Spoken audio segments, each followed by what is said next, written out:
നമസ്കാരം. രാഷ്ട്രീയ ആൾക്കൂട്ടത്തിൻ്റെ അഭിപ്രായ പ്രകടന വേദിയാണ് പൊളിറ്റിക്കൽ മാസ്. സംസ്ഥാനത്തെ ഏറ്റവും പ്രധാനപ്പെട്ട പോരാട്ടം നടക്കുന്ന ഒരു തിരുത്തിൻ്റെ എല്ലായിടത്തും പ്രധാനപ്പെട്ട പോരാട്ടമാണ്. 140 മണ്ഡലങ്ങളിലും അതിശക്തമായുള്ള പോരാട്ടം നടക്കുന്ന 2026 നിയമസഭാ തെരഞ്ഞെടുപ്പിൽ പൊളിറ്റിക്കൽ മാസ് ആരംഭിക്കുന്നത് തിരുവനന്തപുരം ജില്ലയിൽ നിന്നാണ്. തിരുവനന്തപുരം ജില്ല മറ്റെല്ലാ ജില്ലകളിൽ നിന്നും സവിശേഷമായതായി മാറുന്നത് അതിനകത്ത് ത്രികക്ഷി മത്സരം നടക്കുന്ന ഒന്നിലേറെ മണ്ഡലങ്ങളുണ്ട് എന്നതുകൊണ്ടാണ്. 3 മുന്നണികൾക്കും വളരെ സജീവമായുള്ള പ്രതീക്ഷകളും പ്രത്യാശയും ഇവിടെ തിരുവനന്തപുരം ജില്ലയിലാകെ തന്നെ ഉണ്ട്. ഈ നിയമസഭാ മണ്ഡലങ്ങളിലെ ആകെ തെരഞ്ഞെടുപ്പ് പോരാട്ട വേറ് ആളുകളിലേക്ക് എത്തിക്കുകയാണ്, പ്രേക്ഷകരിലേക്ക് എത്തിക്കുകയാണ് ഞങ്ങൾ പൊളിറ്റിക്കൽ മാസിലൂടെ. നമുക്കൊപ്പം ചേരുന്നത് CPIM നേതാവ് ശ്രീ D. സുരേഷ് കുമാർ, മനു പ്രസാദ് BJPയുടെ പ്രതിനിധി, യൂത്ത് കോൺഗ്രസിൻ്റെയും നേതാവ്, കോൺഗ്രസ് പ്രതിനിധി ശ്രീ നേമം ഷജീർ. ഈ 3 പേരാണ് നമ്മോടൊപ്പം ചർച്ചയിൽ പങ്കെടുക്കുന്നത്.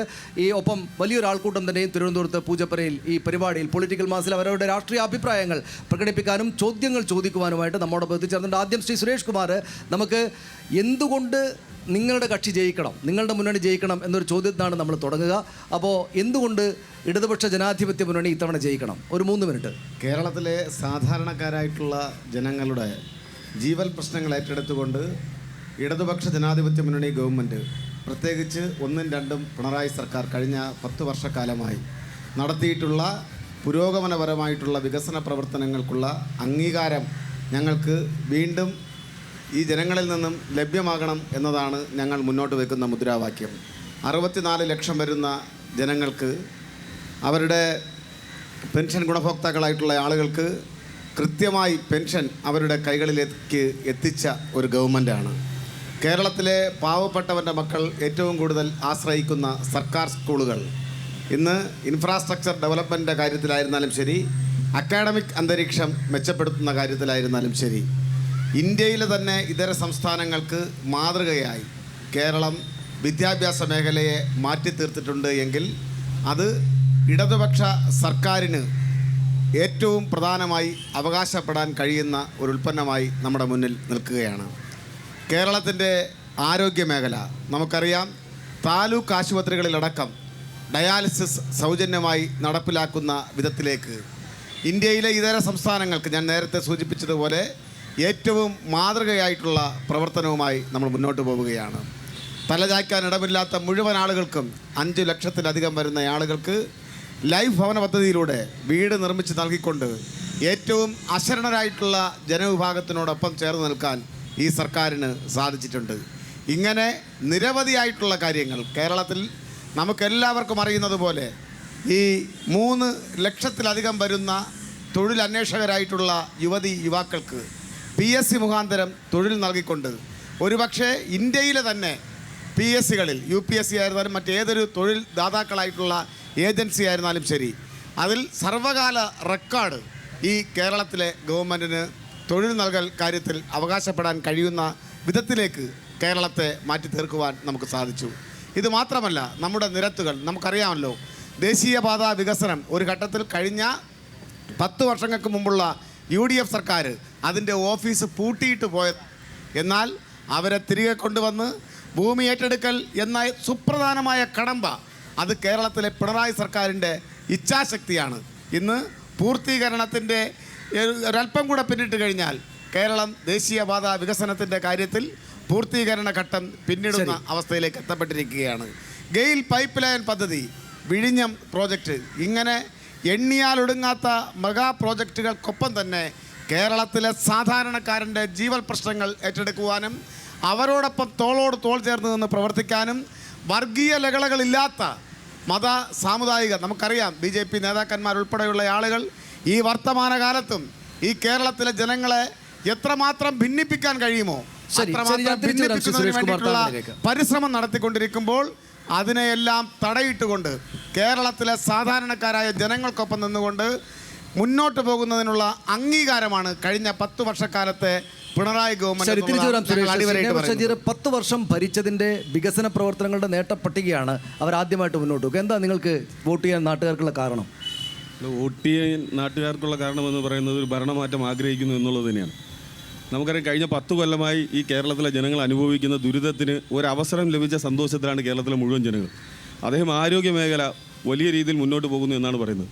ഇപ്പോൾ നമ്മൾ ഈ ചർച്ച നടക്കുന്നത് ഇന്നാണെങ്കിൽ ഇന്നലെ 5 പേരാണ് തിരുവനന്തപുരം മെഡിക്കൽ കോളേജിൽ ICUയിൽ തീ പിടിച്ചതിൻ്റെ ഭാഗമായി മരണപ്പെട്ടത്.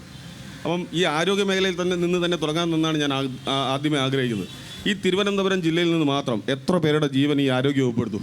നമുക്കറിയാം, ഇവിടെ നിന്ന് ഏകദേശം 10 കിലോമീറ്റർ മാത്രമാണ് വിളപ്പിൽശാല സാമൂഹ്യ ആരോഗ്യ കേന്ദ്രത്തിലേക്കുള്ള ദൂരമെന്ന് പറയുന്നത്.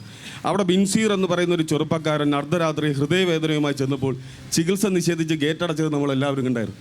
അന്ന് ആരോഗ്യ വകുപ്പിനോട് നമ്മൾ ചോദിച്ചു, ആ ഉത്തരവാദികളായ ജീവനക്കാർക്കെതിരെ നടപടിയെടുക്കണ്ടേ എന്ന് ചോദിച്ചപ്പോൾ അന്ന് സമരം ചെയ്തവരെ പരിഹസിച്ചത് നമ്മൾ കണ്ടത്. പിന്നീട് അവിടെ കൊണ്ട് നമ്മൾ അത് നടപടി ആവശ്യപ്പെട്ടുകൊണ്ട് മുന്നോട്ട് പോയപ്പോൾ അതിൽ ചെയ്തിട്ടില്ല. ഇതേ ജില്ലയിൽ നെടുമങ്ങാട് താലൂക്ക് ആശുപത്രിയിൽ, ജില്ലാ ആശുപത്രിയിൽ ഹസ്ന എന്ന് പറയുന്ന 21 വയസ്സുള്ള പെൺകുട്ടി, ആ പെൺകുട്ടി ഇന്ന് മലവിസർജനം നടത്തുന്നത് ജനനേന്ദ്രിയത്തിലൂടെയാണ്, മൂത്രനാളിയിലൂടെയാണ്. നിങ്ങൾ ചിന്തിച്ചു നോക്കൂ, ഒരു മനുഷ്യൻ്റെ ശരീരഘടനയിൽ നിന്ന് മലവിസർജനം ജനനേന്ദ്രിയത്തിലൂടെ നടത്തേണ്ട ഒരു ഗതികേട് വന്നത് ഈ സർക്കാരിൻ്റെ ഗതികെട്ട ആരോഗ്യ വകുപ്പിൻ്റെ വീഴ്ച കാരണമാണ് എന്ന് പറയുമ്പോൾ ആരാണ് അവർ വോട്ട് ചെയ്യുന്നത് എന്ന് ഏറ്റവും പ്രധാനപ്പെട്ടതല്ലേ? അതുപോലെ തന്നെ നമുക്കറിയാം, ഹർഷിന 5 വർഷമാണ് ശരീരത്തിനുള്ളിൽ കത്രിക കിടന്നത്.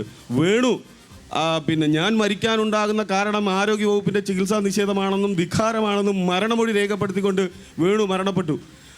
പാലക്കാട് ചിത്രലേഖ എന്ന് പറയുന്ന ഒരു പെൺകുട്ടിയുടെ കൈ നഷ്ടപ്പെട്ടു. അതുപോലെ തന്നെ അതിനുശേഷമാണ് നമുക്കറിയാം ഈ എറണാകുളത്തൊരു സ്ത്രീയുടെ ശരീരത്തിൽ നിന്ന് കത്രിക കണ്ടത്. അപ്പോൾ നിരന്തരമായ ആരോഗ്യമന്ത്രിയുടെ ആരോഗ്യവകുപ്പിൻ്റെ വീഴ്ചകൾ മുമ്പോട്ട് പോവുകയാണ്. ഞാൻ നേരത്തെ പറഞ്ഞ നെടുമങ്ങാട് താലൂക്ക് ആശുപത്രിയിൽ ഹസ്നയ്ക്കുണ്ടായ ചികിത്സാ പിഴവിന് ശേഷം ഒരു നടപടിയും സ്വീകരിക്കാതിരുന്നപ്പോഴാണ് അതേ ആശുപത്രിയിൽ അതേ ഡോക്ടർ കാരണം ഒരു പാവപ്പെട്ട കുഞ്ഞിൻ്റെ അല്ലെങ്കിൽ ഒരു നവജാത ശിശുവിൻ്റെ ജീവൻ നഷ്ടപ്പെട്ടത്. അപ്പോൾ ഇത്രയും അധികം ആരോഗ്യ പിഴവുകളും ചികിത്സാ നിഷേധവും ഉണ്ടായി മനുഷ്യർ ബുദ്ധിമുട്ടുമ്പോൾ അവരെങ്ങനെയാണ് ഈ സർക്കാർ നോട്ട് ചെയ്യുന്നത്? കുറച്ച് മുമ്പ് നേരത്തെ പറഞ്ഞ ഏറ്റവും കൂടുതൽ PSCക്ക് സുരേഷ് പറഞ്ഞു, PSCക്ക് നിയമനം നൽകിയത് ഈ സർക്കാർ എന്ന് പറയുന്നു. 1ാം റാങ്ക് നേടിയവർക്ക് പോലും നിയമനം കൊടുക്കാൻ കഴിഞ്ഞിട്ടില്ല ഈ സർക്കാരിന്. എന്നാൽ അങ്ങനെ നിയമനം കൊടുക്കാൻ പറ്റാത്ത നിശ്ചലമായിരിക്കുന്ന PSC ചെയർമാൻ്റെ ശമ്പളം 4.5 ലക്ഷം രൂപയായി ഉയർത്തിയിരിക്കുന്നു. നമുക്കറിയാം, ഈ PSC ചെയർമാന് 4.5 ലക്ഷം രൂപ ശമ്പളം വർദ്ധിപ്പിക്കുന്ന അതേ സമയത്താണ് പാവപ്പെട്ട ആശാപ്രവർത്തകർ പിണറായി തമ്പുരാൻ്റെ കാല് പിടിച്ചുകൊണ്ട് 100 രൂപ അല്ലെങ്കിൽ 200 രൂപ ഒന്ന് കൂട്ടുപോയെന്ന് ആലോചിച്ചുകൊണ്ട് സമരം ചെയ്ത് നമ്മളെല്ലാവരും കണ്ടത്. അപ്പോൾ അവർ ആരോടൊപ്പമാണ് ഈ സർക്കാർ എന്നുള്ളത് ഏറ്റവും പ്രത്യക്ഷമാണ്. 200 രൂപ ആശാപ്രവർത്തകർക്ക് കൂട്ടിക്കൊടുക്കുന്നില്ല. തൊട്ടപ്പുറത്തുള്ള അല്ലെങ്കിൽ ഇതിൻ്റെ ഫ്രണ്ടിലാണ് പൂജപ്പുര സെൻട്രൽ ജയിൽ. ആ ജയിലിൽ കിടക്കുന്നവൻ്റെ ശമ്പളം എന്ന് പറയുന്നത് 650 രൂപയാണ്. Accommodation free, food free. അപ്പോൾ ജയിലിൽ കിടക്കുന്ന കുറ്റവാളികളെ സംരക്ഷിക്കുന്ന സർക്കാരല്ലേ, അല്ലാതെ PSCക്ക് 1ാം റാങ്ക് നേടിയ ആരെങ്കിലും സംരക്ഷിക്കാൻ ഈ സർക്കാർ വന്നിട്ടുണ്ടോ? ഇനി വികസനം എന്ന് തോരാതെ പറയുകയാണ്.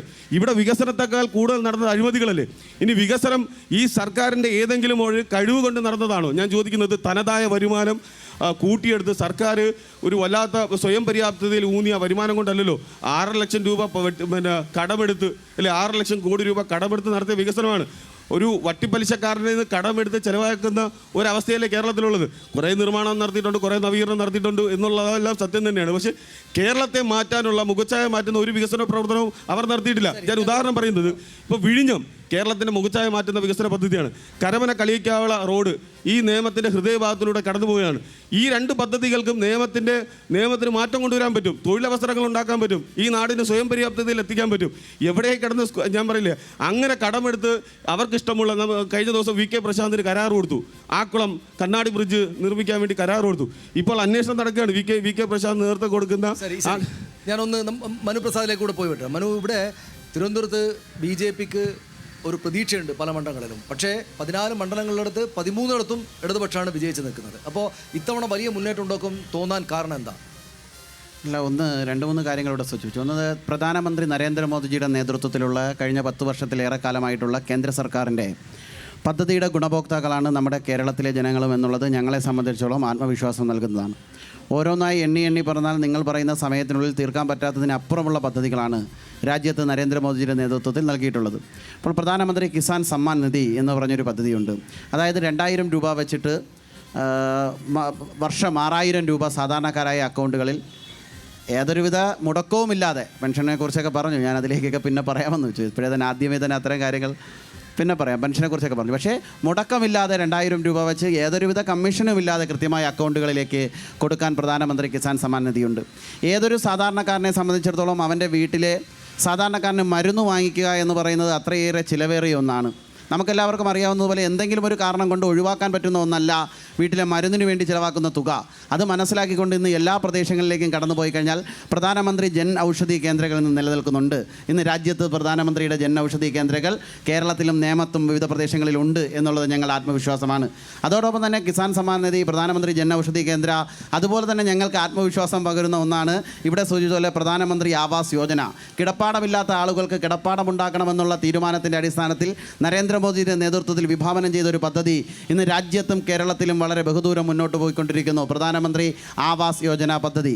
അതോടൊപ്പം തന്നെ തെരുവ് കച്ചവടക്കാരായിട്ടുള്ള പ്രധാനമന്ത്രി സ്വനിധി പദ്ധതി.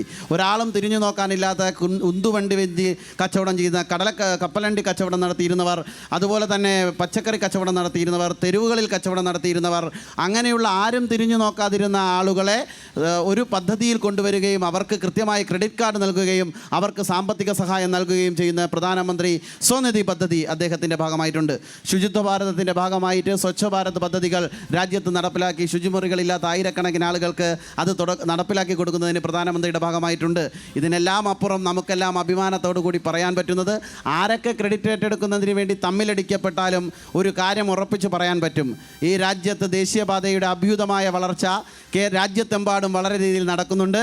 അതിൻ്റെ ഭാഗമായിട്ട് നമ്മുടെ ഈ സംസ്ഥാനത്തും ദേശീയപാത മുന്നോട്ട് പോകുന്നുണ്ട്. അത് ഉമ്മൻചാണ്ടിയുടെ കാലഘട്ടത്തിലായിരുന്നു തുടങ്ങിയതെന്ന തർക്കത്തിലും പിണറായി വിജയൻ്റെ കാലഘട്ടത്തിലായിരുന്നു അത് വന്നതെന്ന തർക്കത്തിലും ഒക്കെ നിലനിൽക്കുമ്പോഴും നരേന്ദ്രമോദിജി അതിനുവേണ്ടി കോടിക്കണക്കിന് രൂപയുടെ ഫണ്ട് മാറ്റിവെച്ചതിൻ്റെ ഭാഗമായിട്ട് സാക്ഷാത്കരിച്ചതാണ് എന്നുള്ളത് ഞങ്ങളുടെ ആത്മവിശ്വാസമാണ്. വിഴിഞ്ഞം തുറമുഖം തറക്കല്ലിട്ടത് ഞങ്ങളാണ്. 19 വർഷങ്ങൾക്ക് മുമ്പ് ഞങ്ങളുടെ സ്വപ്നമായിരുന്നു. ഇതിന് നേരെ VS അച്യുതാനന്ദ ഭാഗത്ത് സ്വപ്നമായിരുന്നു. ഇങ്ങനെ ഇതൊക്കെ ഞങ്ങളുടെ സ്വപ്നങ്ങളായിരുന്നു എന്ന് പറഞ്ഞെടുത്ത് ഇന്നത് യാഥാർത്ഥ്യമാണ് എന്ന് പറയുന്ന തലത്തിലേക്ക് എത്തിക്കുന്നതിന് കേന്ദ്ര സർക്കാരായ നരേന്ദ്രമോദിജി വേണ്ടി വന്നു എന്നുള്ളത് ഈ സാധാരണക്കാരായ ജനങ്ങൾ മനസ്സിലാക്കും എന്നുള്ളത് ഞങ്ങളുടെ വിശ്വാസമാണ്. ഇതിനെല്ലാം ഉപരി ഇനിയുമേറെ പദ്ധതികൾ ഈ രാജ്യത്ത് നടപ്പിലാക്കുമ്പോൾ അത് ജനങ്ങളിലേക്ക് എത്തിക്കാതിരിക്കാനുള്ള പ്രവർത്തനങ്ങൾക്ക് ചില ആളുകൾ കൂട്ടുനിൽക്കുന്നത് ജനങ്ങൾ തിരിച്ചറിയുന്നുണ്ട്. PM ശ്രീ പദ്ധതി സാധാരണക്കാരായിട്ടുള്ള ദരിദ്രജന വിഭാഗങ്ങളായിട്ടുള്ള കഷ്ടപ്പെട്ട് ജീവിക്കുന്ന വീടുകളുടെ കുട്ടികൾക്ക് ഗുണനിലവാരമുള്ള ഇൻഫ്രാസ്ട്രക്ചറുകളുള്ള ഒരു സ്കൂളിൽ പഠിക്കാനുള്ള പദ്ധതി ഈ രാജ്യത്ത് നടപ്പിലാക്കുമ്പോൾ അത് നടപ്പിലാക്കാൻ പറ്റില്ല എന്ന് ഇരു കൂട്ടരും ഒരുമിച്ച് നിന്ന് എതിർക്കുന്നതിനെ ജനം കാണുന്നു. ഇതിൻ്റെ എല്ലാം പ്രതീക്ഷയാണ് ഞങ്ങളെ സംബന്ധിച്ച് വികസിത കേരളം എന്നുള്ള, വികസന കേരളം എന്നുള്ള രാഷ്ട്രീയത്തോട് ജനം ചേർന്ന് നിൽക്കുന്ന ഒരു രാഷ്ട്രീയ അന്തരീക്ഷം ഞങ്ങൾക്ക് ഗുണം. ശരി, ശ്രീ സുരേഷ്, ഇപ്പോൾ എന്തായാലും 3 പേര് സംസാരിച്ചു കഴിഞ്ഞു. അപ്പോൾ അദ്ദേഹത്തിന് കുറച്ചുകൂടെ സമയം കൊടുത്താൽ നിങ്ങളുടെ വികസനത്തിൻ്റെ പൊള്ളത്തരം അദ്ദേഹം വീണ്ടും പറഞ്ഞു തരും, അല്ലെങ്കിൽ കൂടുതലായിട്ട് അദ്ദേഹത്തിന് പറയാനുണ്ട്. ഈ കേരളം അവകാശപ്പെടുന്ന മുഴുവൻ കേന്ദ്രത്തിൻ്റെ കയ്യിൽ നിന്ന് കിട്ടുന്നതുകൊണ്ടാണ് എന്ന് മനുവും പറയുന്നു. എന്താ ഇതിനുള്ള മറുപടി? അതായത് ഇപ്പോൾ ആരോഗ്യ മേഖലയിലെ ചില വീഴ്ചകളെ പറ്റിയാണ് വിശദമായിട്ട് നേമൻ ഷജീർ പറഞ്ഞത്. ഇത്തരത്തിലുള്ള യോഗങ്ങൾക്കകത്ത് വന്ന് വാചക കസർത്ത് നടത്താം എന്നുള്ളതിനപ്പുറത്തേക്ക് കേരളത്തിലെ ജനങ്ങൾ കേരളത്തിൽ നടക്കുന്ന വികസന പ്രവർത്തനങ്ങളെക്കുറിച്ച് കണ്ണു തുറന്ന് കാണുന്നവരാണ്. ആരോഗ്യ മേഖലയിൽ നമുക്കറിയാം, ഇന്ത്യയിലെ ഇതര സംസ്ഥാനങ്ങളുമായി നമ്മൾ താരതമ്യപ്പെടുത്തി നോക്കിയാൽ മാത്രം മതി. ഇത് ഏറ്റവും പ്രാഥമിക ഘട്ടം മുതൽ മെഡിക്കൽ കോളേജ് വരെയുള്ള ഒരു ആരോഗ്യ ശൃംഖല സുശക്തമായ നിലയിൽ ഈ സംസ്ഥാനത്തല്ലാതെ ഇന്ത്യയിൽ മറ്റേതെങ്കിലും ഒരു സംസ്ഥാനത്ത് ഉണ്ടോ എന്നുള്ളതിനെ സംബന്ധിച്ച് നമ്മൾ പരിശോധിക്കണം. കോൺഗ്രസിൻ്റെ കാലത്ത് ശ്രീമാൻ ഉമ്മൻചാണ്ടി കേരളം ഭരിക്കുന്ന സന്ദർഭത്തിൽ നമ്മൾ ഏത് ആശുപത്രി എടുത്ത് നോക്കിയാലും മരുന്നില്ല, സിറിഞ്ചില്ല, ഡോക്ടർമാരില്ല. അതുകൊണ്ട് തന്നെ ആ ആശുപത്രികളെ ഡിപ്പെൻഡ് ചെയ്യാൻ ഒരു രോഗികളും അങ്ങോട്ട് പോകാറില്ലായിരുന്നു. ഉണ്ടായിരുന്ന ആരോഗ്യമന്ത്രിയുടെ ജോലി എന്തായിരുന്നു എന്നുള്ളതിനെ സംബന്ധിച്ച് എല്ലാവർക്കും അറിയാം. ഈ മരുന്ന് കമ്പനികളുമായി ചേർന്ന് വ്യാപകമായ അഴിമതി നടത്തി സ്വകാര്യ ആശുപത്രി അടക്കം സ്വന്തം പേരിലേക്ക് എഴുതി വാങ്ങാൻ തയ്യാറായ ആളാണ് അദ്ദേഹം. അതിനെ സംബന്ധിച്ചൊക്കെയുള്ള വലിയ അന്വേഷണങ്ങൾ നടന്നുകൊണ്ടിരിക്കുന്ന സന്ദർഭമാണ്. ഞാൻ അതിൻ്റെ പക്ഷേ അദ്ദേഹം കുറേ ഉദാഹരണങ്ങൾ പറഞ്ഞു. കുറേ ആളുകൾക്ക് ഈ സർക്കാരിൻ്റെ ആരോഗ്യവകുപ്പ് കൈകാര്യം ചെയ്യുന്നത് തെറ്റായതുകൊണ്ട് ആളുകൾക്ക്, കുഞ്ഞുങ്ങൾക്ക് കൈ പോകുന്നു, കത്രികകൾ മറന്നു വെക്കുന്നു, പിന്നെന്താ, അങ്ങനെ ഒരുപാട് കാര്യങ്ങൾ പറഞ്ഞു. അല്ല, ഇത്തരം കൈത്തെറ്റുകളെ ഒരിക്കലും ന്യായീകരിക്കാൻ ഞാൻ ഈ അവസരം ഉപയോഗിക്കുന്നില്ല. പക്ഷെ നമ്മൾ മനസ്സിലാക്കേണ്ടതൊരു കാര്യം, ലോകത്ത് തന്നെ ആരോഗ്യ മേഖലയിൽ ഇത്തരത്തിലുള്ള 10% ഈ കൈത്തെറ്റുകൾ ഉണ്ടാകാറുണ്ട്. പക്ഷെ നമ്മൾ മനസ്സിലാക്കേണ്ടുന്നൊരു കാര്യം, നിങ്ങൾ നോക്കൂ, ഇന്ന് ഏത് പ്രൈമറി ഹെൽത്ത് സെൻ്ററിൽ പോയാലും അവിടെ ഡോക്ടറുണ്ട്, സഫീഷ്യൻ്റ് ആയിട്ടുള്ള മരുന്നുണ്ട്, മറ്റ് ചികിത്സാവിധികളുണ്ട്. ഞാൻ നേരത്തെ സൂചിപ്പിച്ചല്ലോ, താലൂക്ക് അടിസ്ഥാനത്തിൽ താലൂക്ക് ആശുപത്രികളിൽ, ബ്ലോക്കിന് കീഴിലുള്ള ആശുപത്രികളിൽ സൗജന്യ ഡയാലിസിസ് അത് ലഭ്യമാക്കുന്ന ഒരിടമായി ഈ കേരളം മാറിയിട്ടുണ്ട് എങ്കിൽ ഈ കേരളത്തിൻ്റെ ആരോഗ്യ മേഖല കൈവരിച്ച പുരോഗതിയെ നമുക്ക് കണ്ണുമടച്ചെതിർക്കാൻ വേണ്ടി സാധിക്കും. അതായത് ആരോഗ്യ മേഖല മാത്രമല്ല, വീടില്ലാത്ത ആളുകളുണ്ട്. ഇപ്പൊ 4 ലക്ഷത്തിലേറെ അല്ലേ, 5 ലക്ഷത്തിലധികം പാവപ്പെട്ട മനുഷ്യരെ ഫോക്കസ് ചെയ്ത സർക്കാരല്ലേ അവരുടേത്. അല്ല, ഞാൻ ചോദിക്കട്ടെ, ലൈഫ് മിഷൻ പദ്ധതിയുടെ പേരിലുള്ള അഴിമതി നമ്മളെല്ലാവരും കണ്ടാണ്. ഞാൻ ചോദിക്കട്ടെ, ഇത്രയും ആളുകൾ ഇവിടെയുണ്ട്. ഞാൻ വിചാരിച്ചു ഗോവിന്ദ മാഷ് മാത്രമാണ് കള്ളം പറയുന്നത്. ഇപ്പോൾ സുരേഷ് വന്ന് പച്ചയ്ക്ക് കള്ളം പറയാണ്. ഉഷാ ജോസഫിന്റെ വയറിനുള്ളിൽ കത്രിക കാണാത്ത ആരെങ്കിലും ഇവിടെ ഉണ്ടോ? ഞാൻ ചോദിക്കുന്നത്. ചെറിയ കൈത്തറ്റുകൾ 10% കൈത്തറ്റുകാരുടെ ജീവനാണ് നഷ്ടപ്പെടുന്നത്. ഇനി ഞാൻ ചോദിക്കട്ടെ, അദ്ദേഹം ഇവിടെ നിന്ന് വലിയ വിശദീകരണം നടത്തുന്നു. അദ്ദേഹത്തിന്റെ ആരോഗ്യമന്ത്രിയുടെ കീഴിലുള്ള പിന്നെ ജീവനക്കാരൻ എന്താണ് പറഞ്ഞത്? ഒരു പന്നി പോലും എടുക്കാനില്ല. ഇനി പന്നിക്കോ സിറിഞ്ചിനോ ഒരു അപേക്ഷ എഴുതാൻ കൊടുക്കാന്ന് വെച്ചാൽ പേപ്പർ പോലും കിട്ടില്ല എന്ന് പറഞ്ഞ ആരാണ്? ശിശു മരണ നിരക്കിന്റെ കാര്യത്തിൽ ജീവനക്കാരനല്ലേ? അമേരിക്കയെ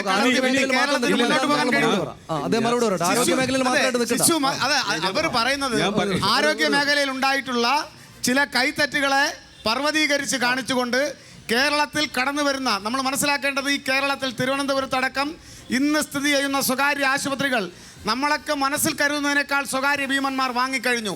ആ സ്വകാര്യ ഭീമന്മാരെ വഴിവിട്ട് സഹായിക്കുന്നതിന് വേണ്ടി ഈ കേരളത്തിലെ ആരോഗ്യ മേഖല ആകെ കുഴപ്പമാണ് എന്ന് വരുത്തി തീർക്കുന്നതിന് വേണ്ടിയിട്ടുള്ള വലിയ ബോധപൂർവമായിട്ടുള്ള ക്രിമിനൽ കോൺസ്പിറസി ഈ സംസ്ഥാനത്ത് നടക്കുകയാണ്.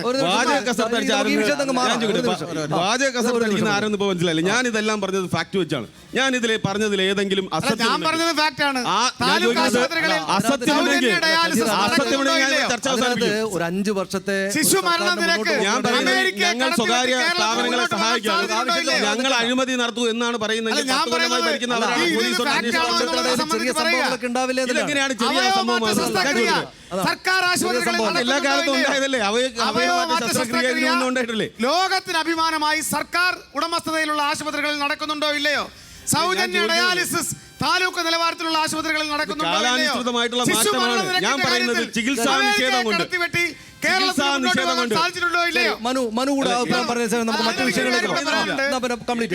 പ്രൈം മിനിസ്റ്റേഴ്സ് ആവാസ് യോജനയുടെ പേരിൽ വീട് കൊടുത്തിട്ട് വെറും 72,000 രൂപ കൊടുത്തിട്ട് പ്രധാനമന്ത്രിയുടെ ഫോട്ടോ പതിക്കണമെന്ന് പറഞ്ഞ ആളുകളാണ് ഈ കേന്ദ്ര ഗവൺമെന്റ്.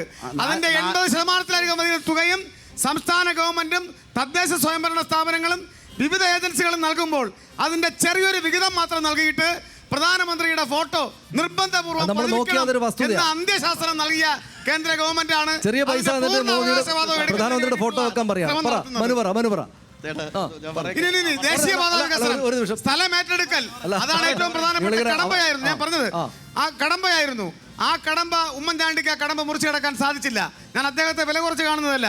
യശശരീരനായ ഉമ്മൻചാണ്ടി കേരളം ഭരിക്കുമ്പോൾ ആ ഭരിച്ചിരുന്ന കാലഘട്ടത്തിൽ ഈ ഭൂമി ഏറ്റെടുത്ത് കൊടുക്കാൻ അദ്ദേഹത്തിന് കഴിഞ്ഞില്ല എന്നുള്ളത് ഫാക്റ്റാണ്. മറ്റു വിഷയങ്ങളിലേക്ക് പോകണം. എനിക്ക് ആളുകളിലേക്ക് കൂടെ പോകണം. ഒരൊറ്റ കാര്യം, ഈ കടമ്പ മുറിച്ച് കടന്നു എന്നൊക്കെ പറഞ്ഞാൽ എല്ലാവരും വിചാരിക്കും ഉമ്മൻചാണ്ടി സാർ പോയതിനു ശേഷം പിണറായി വിജയൻ വന്ന് മല്ലയുദ്ധം നടത്തി എന്തോ ചാടിക്കിടന്നത്. അങ്ങനെയൊന്നുമല്ല. ഭൂമി ഏറ്റെടുക്കാനുള്ള പണം ഞാൻ പൂർത്തിയാക്കാം. എന്റെ സമയം കൂടെ അങ്ങനെ ഞാൻ ക്ഷമയോട് കാത്തിരുന്ന ഒരാളല്ലേ. ഇത് കാണുകയല്ലേ ജനങ്ങൾ. അവിടെ എങ്ങനെയാണ് ഭൂമി കൊടുക്കാനെന്ന ജനങ്ങൾക്ക് കൊടുക്കാനുണ്ടായിരുന്ന പണമെന്ന് പറയുന്നത് അർഹതപ്പെട്ടതായിരുന്നില്ല. അവർക്ക് കൂടുതൽ പണം കൊടുക്കണമെന്നുള്ള തീരുമാനം വന്നപ്പോൾ അതിനൊരു നിയമം പാസ്സാക്കിയപ്പോൾ സ്വാഭാവികമായിട്ടും ഭൂമി അങ്ങോട്ട് കൊണ്ട് കൊടുക്കുകയായിരുന്നു നാഷണൽ ഹൈവേക്ക് വേണ്ടി. അതാണ് ഇവിടെ സംഭവിച്ചത്. ഇന്നും എന്തേ അതേ ധൈര്യം ഈ കരമനയ്ക്ക് അപ്പുറം ഒരു കളിക്കവളയുള്ള ദേശീയപാതയിൽ ഞാൻ നോക്കട്ടെ.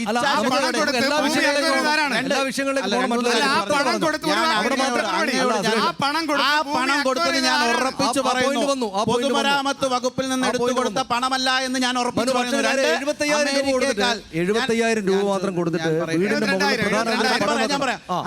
ഞാൻ പറയുന്നു നാഷണൽ ഹൈവേയിൽ ഞങ്ങൾ നമുക്ക് ആളുകളിലേക്ക് പോകണം. 4 ലക്ഷം രൂപ കൊടുത്തത് നേരത്തെ ഇവിടെ വലിയ കാര്യത്തിൽ പറഞ്ഞു. ഇപ്പോൾ അതിൽ പറയുന്നത് എന്താണ്?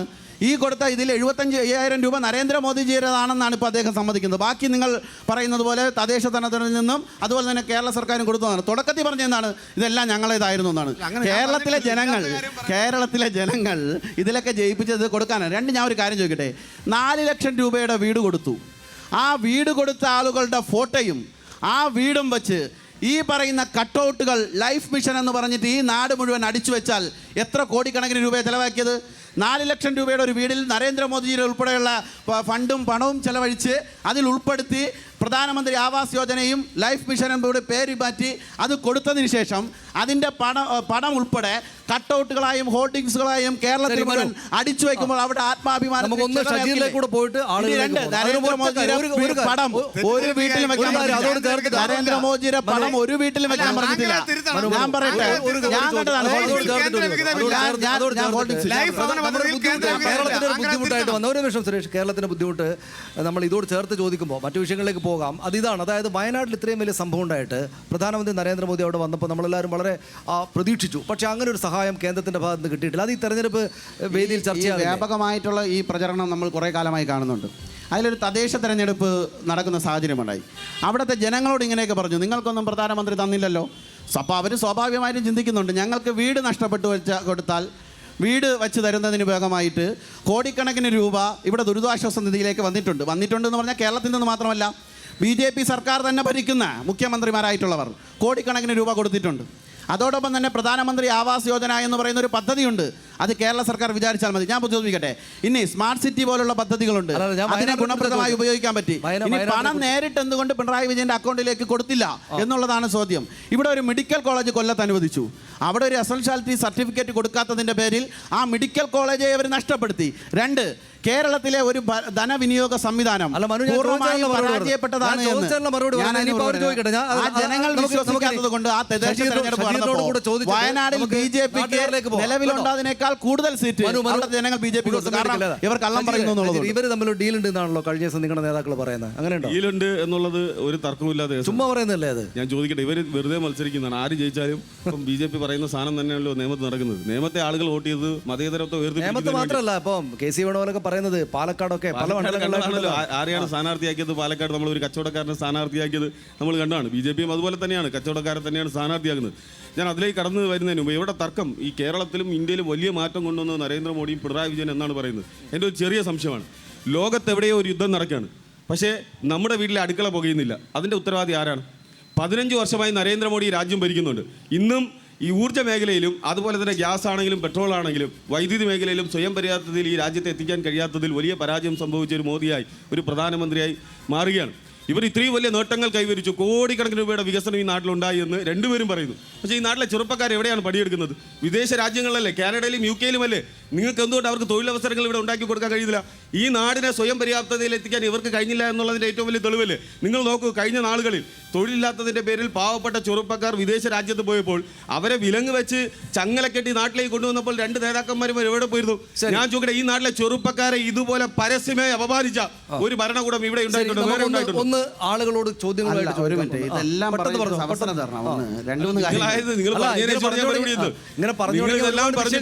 നാട്ടിലെ ചെറുപ്പക്കാർക്ക് ജോലിയില്ല, പരമാവധി സംയമനം പാലിപ്പിച്ച് ഈ കാര്യങ്ങൾ ചെയ്യണമെന്ന് ആഗ്രഹിക്കുന്ന ആളാണ്. ഇടയിൽ സംസാരിച്ചോണ്ടിരുന്ന ഞാൻ ഉത്തരം പറയാം. ഒന്ന് ഇദ്ദേഹം പറഞ്ഞ എന്താണ്, മുന്നണിയെ കുറിച്ച് പറഞ്ഞു. അങ്ങ് ചോദിച്ചു മുന്നണി ഇന്ന് രാജ്യത്ത് നിലവിലുണ്ടോ? ഇനി രാജ്യത്ത് മുഴുവൻ ഇന്ത്യ എന്നുള്ള ഒരൊറ്റ ചോദ്യം ചോദിച്ചപ്പോൾ അസ്വസ്ഥമായി. അവസരമാണെങ്കിൽ ഇന്ത്യ മുന്നണി നിലവിലുണ്ടോ? ഇന്ത്യ മുന്നണിയുടെ ഭാഗമായിട്ട് അവർ ഒരുമിച്ചല്ലേ ലോകസഭയിൽ മത്സരിച്ചത്? ഞാൻ മനസ്സിലായല്ലോ. ആരാണ്? ആരും ചോദ്യമൊന്നുമില്ലേ? ഇത്ര നേരം അവർ സംസാരിച്ചിട്ട് അവിടെ മൈക്കൊന്ന് കൊടുക്കട്ടെ ആരോട് എന്നാ പറ. അതായത് സുരേഷ്, ഇത് നമ്മൾ 10 കൊല്ലം 10 കൊല്ലം നിങ്ങൾ ഭരിച്ചു. സ്വാഭാവികമായിട്ടും കേന്ദ്രത്തിൽ നിന്ന് ഫണ്ട് ഇങ്ങോട്ട് ഒഴുകുമ്പോൾ നിങ്ങൾക്ക് ചെയ്യാവുന്ന കുറേയേറെ നല്ല കാര്യങ്ങൾ ചെയ്തു എന്നാണ് മനു പറയുന്നത്. അതല്ലാതെ ഒരു സർക്കാർ ഈ പറയുന്ന പോലുള്ള ചെറിയ ചെറിയ പിഴവുകളും എന്താണ് നേരത്തെ ഒരു പറഞ്ഞല്ലോ, ചെറിയ പ്രശ്നങ്ങൾ ഉണ്ടാകാമെന്ന്, അതല്ലാതെയുള്ള കാര്യങ്ങൾ കൂടെ ചെയ്തിട്ട് മുന്നോട്ട് പോകുക എന്നുള്ളതല്ലേ സർക്കാർ ചെയ്യേണ്ടത്. ആ കാര്യത്തിൽ ഒരുപാട് വീഴ്ചകൾ ഉണ്ടായി എന്നാണ് അവർ പറയുന്നത്. ഇവിടുത്തെ പ്രശ്നം എന്താണെന്ന് അറിയാമോ? ഇവിടുത്തെ പ്രശ്നമെന്ന് പറയുന്നത് കേന്ദ്ര ഗവൺമെൻറ്റിനെ സംബന്ധിച്ച് തെറ്റായ കാര്യങ്ങൾ ഒരു കള്ളം 100 തവണ പറഞ്ഞാൽ അത് സത്യമായി തീരുമെന്ന ഗീവൽസിൻ്റെ തന്ത്രം ഇങ്ങനെ പ്രയോഗിച്ചുകൊണ്ടിരിക്കുകയാണ്. ഇവിടെ നിന്ന് പിരിച്ചെടുത്തു പോകുന്ന GST ഇനത്തിൽ പിരിച്ചുകൊണ്ടുപോകുന്ന തുകയിൽ എത്ര രൂപയാണ് നമുക്ക് കിട്ടുന്നത്? എത്ര രൂപയാണ് BJP ഭരിക്കുന്ന സംസ്ഥാനങ്ങൾക്ക് കിട്ടുന്നത്? നിങ്ങളുടെ കയ്യിലിരിക്കുന്ന സ്മാർട്ട് ഫോണിൽ ഒന്ന് അടിച്ചു നോക്കിയാൽ നമുക്ക് കൃത്യമായി നമ്മുടെ വിവരങ്ങൾ നമുക്ക് കിട്ടും. ഈ സംസ്ഥാനത്തെ സാമ്പത്തികമായി ഞെരുക്കി ഈ സംസ്ഥാനത്തെ എന്നേക്കുമായി ഇവിടുത്തെ വികസന പ്രവർത്തനങ്ങളെ തടസ്സപ്പെടുത്തുന്നതിന് വേണ്ടിയിട്ടാണ് കേന്ദ്ര ഗവൺമെൻറ് ശ്രമിച്ചിട്ടുള്ളത്. പ്രസക്തമായൊരു ക്വസ്റ്റ്യൻ, ആങ്കർ ചോദിച്ചിട്ടുണ്ട്, മുണ്ടക്കൈ ചൂരൽമല ദുരന്തത്തിൽ ദുരന്തബാധിതരായിട്ടുള്ള ആളുകളെ സഹായിക്കുക എന്ന ഉദ്യമം ഏറ്റെടുത്ത് കടന്നു വരേണ്ടുന്ന കേന്ദ്ര ഗവൺമെൻറ് ഒരു നയാ പൈസയുടെ സഹായം ആ ദുരന്തബാധിതരെ സഹായിക്കുന്നതിന് വേണ്ടി നൽകിയിട്ടുണ്ടോ? മാത്രവുമല്ല, അവരെ പേര് പറഞ്ഞ് കോടിക്കണക്കിന് രൂപ പിരിച്ചെടുത്തിട്ട് ഇപ്പം പരസ്പരം കൈമലർത്തി കാണിക്കുന്ന പരിപാടിയാണ് കോൺഗ്രസ് ചെയ്തുകൊണ്ടിരിക്കുന്നത്. BJP 1 രൂപ പോലും സഹായിച്ചില്ല എന്ന് മാത്രമല്ല, അവിടെ വീട് ഒരു കല്ലെടുത്ത് വെക്കാൻ നാളെ വരെ ഈ നിയമസഭാ തെരഞ്ഞെടുപ്പിന്റെ പടിവാതിൽക്കൽ എത്തി നിൽക്കുന്ന ഈ സന്ദർഭത്തിൽ കോൺഗ്രസിന് കഴിഞ്ഞിട്ടില്ല. ചോദിക്കുമ്പോൾ പരസ്പര വിരുദ്ധമായിട്ടുള്ള മറുപടിയാണ്. നിങ്ങൾ ആലോചിച്ച് നോക്കൂ, കേരളം ലജ്ജിച്ച് തലതാഴ്ത്തുകയല്ലേ. ഒരു യൂത്ത് കോൺഗ്രസിന്റെ സംസ്ഥാന നേതാവ് MLA പരിചയപ്പെട്ട ഒരു പെൺകുട്ടിയെ എന്ന് പറയുകയാണ്, ഈ ചൂരൽമല ദുരന്തത്തിൽ ഇരയായവരെ സഹായിക്കണം, കുറച്ച് പൈസ തരണം. അതും അടിച്ചുകൊണ്ട് പോയ ആളുകളാണ്. എന്നിട്ട് വന്ന് നിന്ന് ഇത്തരത്തിലുള്ള വേദികളിൽ വന്ന് നിന്ന് വല്ലാത്ത വാചോടാപം നടത്തുകയാണ്. ഇത്തരം ആളുകൾക്ക് ഇവർക്കെങ്ങനെയാണ് കേരളത്തിൻ്റെ പൊതുസമൂഹത്തെ സാക്ഷി നിർത്തി അവരോട് വോട്ട് ചോദിക്കുവാൻ, ഏത് വികസന പ്രവർത്തനത്തെ സാക്ഷി നിർത്തിയാണ് അവരോട് സംസാരിക്കുവാൻ, ഏത് നേതാവിനെ മാതൃകയാക്കിയാണ് അവർ വോട്ട് ചോദിക്കുന്നതെന്നതിനെ സംബന്ധിച്ച് ഞങ്ങൾക്ക് നല്ല ആശങ്കയുണ്ട്. ഇത്തരം ആളുകളുടെ സ്ഥാനം ഈ തെരഞ്ഞെടുപ്പ് കഴിയുമ്പോൾ എവിടെയായിരിക്കുമെന്നുള്ളതിനെ സംബന്ധിച്ച് മറ്റൊരു പോയിന്റ് കൂടെ ഉണ്ട്. നമുക്കറിയാം, തെരഞ്ഞെടുപ്പ് പടിവാതിൽക്കകത്ത് നിൽക്കുന്ന സന്ദർഭത്തിൽ 4 or 5 ദിവസം ഡൽഹിയിൽ നടന്ന അധികാരം പിടിച്ചെടുക്കാൻ നടന്ന പൊറാട്ട് നാടകം നമ്മൾ കണ്ടതാണ്. ഇതാണ് ഇവരുടെ ശൈലി. കോൺഗ്രസ് കേരളത്തിൽ അവർ നടത്തിക്കൊണ്ടിരിക്കുന്നത് ഇതാണ്. 14 നിയമസഭാ മണ്ഡലങ്ങൾ, അതിനകത്ത് 13 ഇത്തവണ അവരുടെ കൂടെയാണ്. അപ്പോൾ ഇവിടെ മാറ്റം ഉണ്ടാക്കാൻ നിങ്ങൾ വിചാരിക്കുന്നത്? അത് മാത്രമല്ല, അതിനകത്ത് പ്രശ്നമുണ്ട്. നിങ്ങൾ വളരെ ചുരുക്കം ദിവസങ്ങൾ മാത്രം ഉണ്ടായിരുന്ന തെരഞ്ഞെടുപ്പിൽ സ്ഥാനാർത്ഥി പ്രഖ്യാപിച്ചൊക്കെ ഒരുപാട് വൈകിട്ടാണ്. നിങ്ങൾക്ക് അകത്ത് ഭയങ്കര കുഴപ്പമാണെന്ന് നാട്ടുകാർക്ക് മുഴുവൻ മനസ്സിലായിട്ടുണ്ട്. ഇതുപോലൊരു സർക്കാരിനെ 10 വർഷമായിട്ട് ഭരിക്കുന്ന ഒരു സർക്കാരിനെ മറിച്ചിട്ട് ഭരണം ഏൽപ്പിച്ചു കൊടുക്കാനുള്ള ഒരു മുന്നണിയായിട്ട് നിങ്ങളെ നാട്ടുകാർ കാണുന്നില്ല എന്നല്ല നമ്മൾ മനസ്സിലാക്കുന്നത്. അല്ല, അതിന് മറുപടി പറയാം. ഞാൻ ആദ്യം ഏത് നേതാവിനെയാണ് മാതൃകയാക്കേണ്ടത് പറഞ്ഞു രാഹുലുമായി ബന്ധപ്പെട്ട ഒരു വിഷയം പറഞ്ഞു. അതിനൊരു മറുപടി തരാം. എന്തായാലും ഈ CPMൻ്റെ ഒരു പ്രധാനപ്പെട്ട ഒരു മന്ത്രി ഒരു മുന്നണിക്കും ഇല്ലാത്ത ഒരു നേട്ടം കൈവരിച്ചിട്ടുണ്ട്. 2 ഭാര്യമാരും 5000 കാമുകമാരും ഉണ്ട് എന്ന അഭിമാനത്തോടു കൂടി പറഞ്ഞ മന്ത്രിയുണ്ടല്ലോ, അവരെയാണല്ലോ ഒരു പ്രചരണത്തിന് ഉപയോഗിക്കുന്നത്. അതുപോലൊരു ഗതികേടൊന്നും എന്തായാലും ഞങ്ങൾക്കുണ്ടായിട്ടില്ല. ഇനി മറ്റൊരു വിഷയം, ഇപ്പം ഈ സ്ഥാനാർത്ഥി തീവ്രത അളന്ന ആൾ തന്നെയല്ലോ നിങ്ങൾ KTDC ചെയർമാനായിട്ട് ചുമന്നുകൊണ്ട് നടന്നത്. ഇനി ഞാൻ ഈ KTDC ചെയർമാനായിട്ട് കൊണ്ടുവരുന്നത് നിങ്ങളാണല്ലോ. ഞങ്ങൾ പറഞ്ഞപ്പോഴൊന്നും നിങ്ങൾ അത് കേട്ടില്ലല്ലോ. അപ്പൊ ഞാൻ ഞങ്ങൾ മാർക്സിസ്റ്റ് വിരുദ്ധ മുന്നണിയുടെ പ്രതിനിധിയാണ് നമ്മൾ പിന്തുണ കൊടുത്തത്, അല്ല PK ശശി എന്ന് പറയുന്ന വ്യക്തിയല്ല. അതിപ്പോ ഞങ്ങൾ PK ശശിക്ക് മാത്രമല്ല. ഇനി ഞാൻ പറയട്ടെ, അതിനുള്ള മറുപടി ഞാൻ പറയാം. എന്തോ വലിയ ആഭ്യന്തര പ്രശ്നം ഞങ്ങൾക്ക് മാത്രം ഉണ്ട് എന്നാണ് പറയുന്നത്. ഞാൻ ചോദിക്കട്ടെ, CPMന്റെ ചരിത്രത്തിൽ ഇന്ന് വരെ ഇല്ലാത്ത രീതിയിൽ സാധാരണ CPM-മാരാണെങ്കിൽ ഒരു നുണ പറയുന്നതിന് ഒരു പരിധിയില്ല. തൊണ്ട തൊടാതെ എന്ത് വേണം പറയും കോൺഗ്രസിനെതിരെ. ഇപ്പം നോക്കുക, CPM അത്രയും സ്ട്രോങ് ആയിട്ട് CPM-ന് പിടിക്കും. ഇപ്പൊ CPM-ന്റെ ഏറ്റവും പ്രധാനപ്പെട്ട സംസ്ഥാന സെക്രട്ടേറിയറ്റ് അംഗങ്ങൾ ഇറങ്ങി വന്ന് CPM ശരിയല്ല എന്ന് പറയില്ലേ. TK നമ്മളെ CPM-ന്റെ പിന്നെ കണ്ണൂരിലെ ജില്ലാ കമ്മിറ്റി അംഗം പറഞ്ഞത് നമ്മൾ ഞാൻ ഗോവിന്ദൻ TK ഗോവിന്ദൻ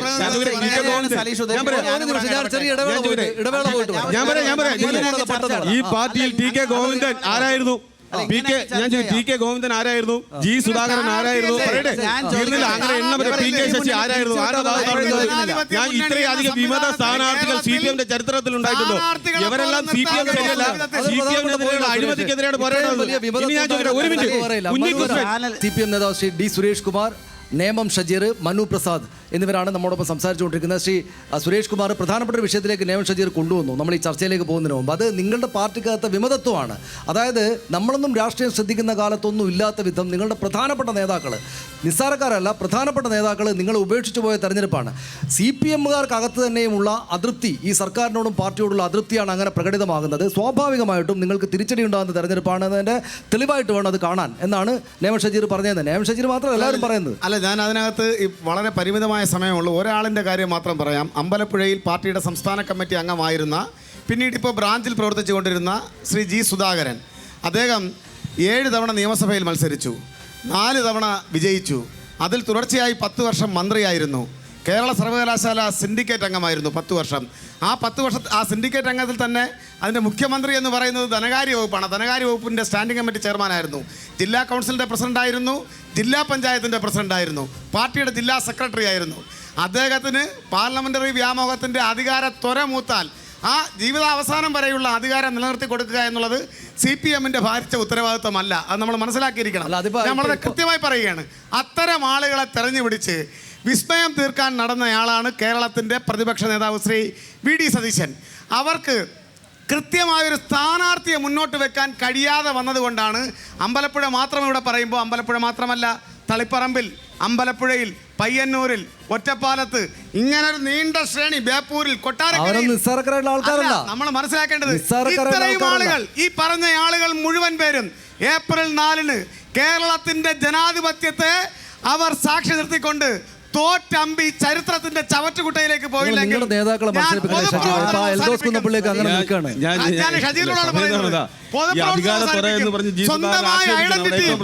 സ്ഥാനാർത്ഥിയെ നിർത്താൻ പോലും കോൺഗ്രസിന് കഴിയുന്നില്ല. അതാണ് കോൺഗ്രസ് ജി സുധാകരൻ നിങ്ങൾ അധികാരത്തോര എന്ന് വെച്ചോ. എന്തിനാണ് കുഞ്ഞികൃഷ്ണൻ മത്സരിക്കുന്നത്? പയ്യന്നൂരിലെ രക്തസാക്ഷി സുരേഷിന്റെ കൂടെയുള്ള ആളെ കൊന്നു തള്ളി ആ ചോര വിറ്റ് മുക്കിയ കാശടിച്ചു പോയ അഴിമതിക്കെതിരെ ശബ്ദിച്ചതിന്റെ പേരിലാണ് കുഞ്ഞികൃഷ്ണനെ പാർട്ടിയിൽ നിന്ന് പുറത്താക്കുന്നത്. ആ അഴിമതിക്കെതിരെയുള്ള പോരാട്ടത്തിന്റെ ഭാഗമായിട്ടാണ് പയ്യന്നൂരിൽ കുഞ്ഞികൃഷ്ണൻ മത്സരിക്കുന്നത്. എന്തെങ്കിലും അധികാരത്തോടെയാണോ? ഒറ്റ മറുപടി. TK ഗോവിന്ദൻ എങ്ങനെയാണ് മത്സരിക്കുന്നത്? സാജൻ പാറയിൽ എന്ന് പറയുന്ന യഥാർത്ഥ കമ്മ്യൂണിസ്റ്റുകാർ നാട്ടിൽ നിലവിലുള്ള എല്ലാ നിയമങ്ങളും ചട്ടങ്ങളും നാട്ടിലെ മുഴുവൻ നിയമങ്ങളും ചട്ടങ്ങളും പാലിച്ച് കമ്മ്യൂണിസ്റ്റുകാരനായ സാജൻ പാറയിലിന് ഒരു ഓഡിറ്റോറിയം തുടങ്ങാൻ അനുമതി നിഷേധിച്ചതിന്റെ പേരിലാണ് ആ പാവപ്പെട്ട കമ്മ്യൂണിസ്റ്റുകാരൻ ഒരു മുഴുവൻ കേരള ജീവിതം അവസാനിപ്പിച്ചത്. ഇവിടെ ഓഡിറ്റോറിയം തുടങ്ങാൻ കമ്മ്യൂണിസ്റ്റുകാരനായ ഒരുത്തന് എവിടെ പഞ്ചായത്തിന്റെ അനുമതി വേണം. എന്നാൽ അതേ പാലക്കാട് മദ്യനിർമ്മാണശാല തുടങ്ങാൻ ഒരു പഞ്ചായത്തിന്റെ അനുമതി വേണ്ട എന്നുള്ള തീരുമാനം കുറ്റം നിങ്ങൾ PK ശശിക്കെതിരെ വലിയ കുറ്റം ഞാൻ PK ശശിയെ KTDCയുടെ ചെയർമാനായിട്ട് അവർ അവരോധിച്ചുകൊണ്ട് നടന്നത് അവർ തന്നെയാണ്. അവരെ തള്ളി പറഞ്ഞില്ല, പുറത്താക്കി. പാലക്കാട് ജില്ലയിലെ പ്രത്യേക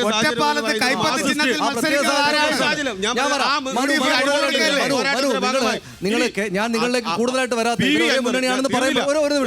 ഒന്നുകൂടെ ചോദിച്ചിട്ട് ഈ സ്ഥാനാർത്ഥികളുടെ കാര്യം പറഞ്ഞുകൊണ്ട് ജി സുധാകരൻ മാത്രം പറഞ്ഞിട്ട് കാര്യമില്ല. PV അൻവർ എന്തിനാണ് പുറത്തായത്? PV അൻവർ മുന്നോട്ട് വെച്ച പ്രശ്നം എന്താണ്?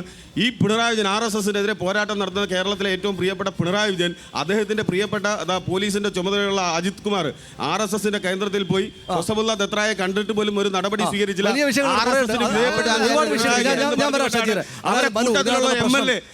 നിങ്ങൾ ഇവർ രണ്ടുപേരും സംസാരിക്കുമ്പോൾ ഇവർ ഒരേ മുന്നണിയാണ് പുറത്തെന്ന് പറയുമ്പോൾ ഇവിടെ ഇവരാണ് പരസ്പരം മത്സരിക്കുന്നത്. രണ്ടുപേർക്കുമാണ് അവിടെ ഒന്ന് UDF വരൂ, അല്ലാതെ നിങ്ങൾ ഭരണത്തിലേക്ക് വരില്ല. പക്ഷേ നേമത്ത് നിങ്ങൾ വലിയ വിജയം പ്രതീക്ഷിക്കുന്നുണ്ട്. പക്ഷേ അവിടെ V ശിവൻകുട്ടി എന്ന് വെച്ചാൽ വലിയ ജനപ്രിയനായിട്ടുള്ള വിദ്യാർത്ഥികൾക്ക് പ്രിയപ്പെട്ട ഒരു മന്ത്രിയായിട്ട് മാറിയ ആളാണ്. അല്ലേ?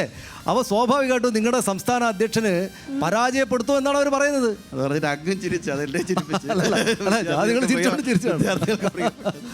അല്ല, ഞാൻ ഒരൊറ്റ കാര്യമാണ് പറയുന്നത്. ഒന്ന് 2-3 കാര്യങ്ങൾ തുടക്കത്തിൽ ഇവിടെ ഷജീർ പറഞ്ഞു. നിയമം പറഞ്ഞു തുടങ്ങും. അതാണ് നിയമം പറഞ്ഞു കഴിഞ്ഞാൽ പിന്നെ നിങ്ങൾ പോകും, പിന്നെ അത് പറയാൻ സമ്മതിക്കില്ല.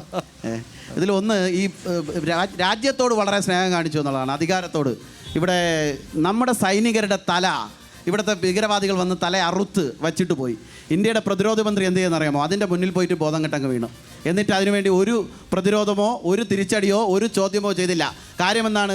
ഇതിനെതിരെ പ്രതികരിച്ചാൽ നമ്മുടെ ഭാരതത്തിലേക്ക് കടന്നു ഇനി ഇവിടെ യുദ്ധം നടക്കും എന്നുള്ളതുകൊണ്ടാണ്. എന്നാൽ ഓപ്പറേഷൻ സിന്ദൂർ സംഭവിച്ചു. പിന്നെ പാകിസ്ഥാന് ഓർമ്മയില്ല എന്തൊക്കെയാണ് അനുഭവിക്കേണ്ടി വന്നത് എന്നുള്ളത്. 2 വലിയ രാജ്യസ്നേഹത്തെക്കുറിച്ചാണ് ഷജീർ പറയുന്നത്. ഈ രാജ്യത്തെ ജനങ്ങളെയും ഈ രാജ്യത്തെ യുവാക്കളെയും ഭീകരവാദത്തിന് വേണ്ടി റിക്രൂട്ട് ചെയ്ത് രാജ്യത്തിനെതിരെ കടത്തുന്ന SDPIയോടും പോപ്പുലർ ഫ്രണ്ടിനോടും PDPയോടും ഒരുപോലെ ചേർന്ന് നിൽക്കുന്ന ഇരു മുന്നണികളാണ് ഷജീറും അതുപോലെ തന്നെ LDFന്റെ ആൾക്കാരും. ഇതിനുത്തരം പറയാം. ഷജീർ പറയുന്നത് SDPI എന്നൊക്കെ പറഞ്ഞപ്പോൾ പെട്ടെന്നൊരു ഞാൻ പറയാം SDPI പറയുമ്പോൾ നിങ്ങൾക്ക് നോവും. അതാണ് SDPIയുടെ ആശയം. നിങ്ങൾക്ക് പറയാം, ഇവിടെ നിന്ന് ഭീകരവാദികളായിട്ടുള്ള ആളുകളെ തുരത്തുന്നത് വരെ 4 വോട്ടിന് വേണ്ടി 3 നോട്ടിന് വേണ്ടി ഒരു ഭീകരവാദിയുടെ മുന്നിൽ പോയി തലകുനിച്ച് നിൽക്കില്ല. മെനിങ്ങാന്ന് നിങ്ങളുടെ MM ഹസനും ഇതേ മണ്ഡലത്തിലെ V ശിവൻകുട്ടി ഒരുമിച്ച് പോയി ഒരു വിരുന്നു സൽക്കാരത്തിൽ പങ്കെടുത്ത SDPI വിരുന്നു സൽക്കാരത്തിൽ പോയി പങ്കെടുത്ത ഷജീറിന് നോവുന്നു. ഷജീറെ ഞാൻ കോൺഗ്രസിനെ പറയാൻ വരുന്നേ ഉള്ളൂ. ഷജീറെ ഞാൻ കോൺഗ്രസിനെ പറയാൻ വരുന്നേ ഉള്ളൂ. SDPI ആണ് പറയുന്നത്.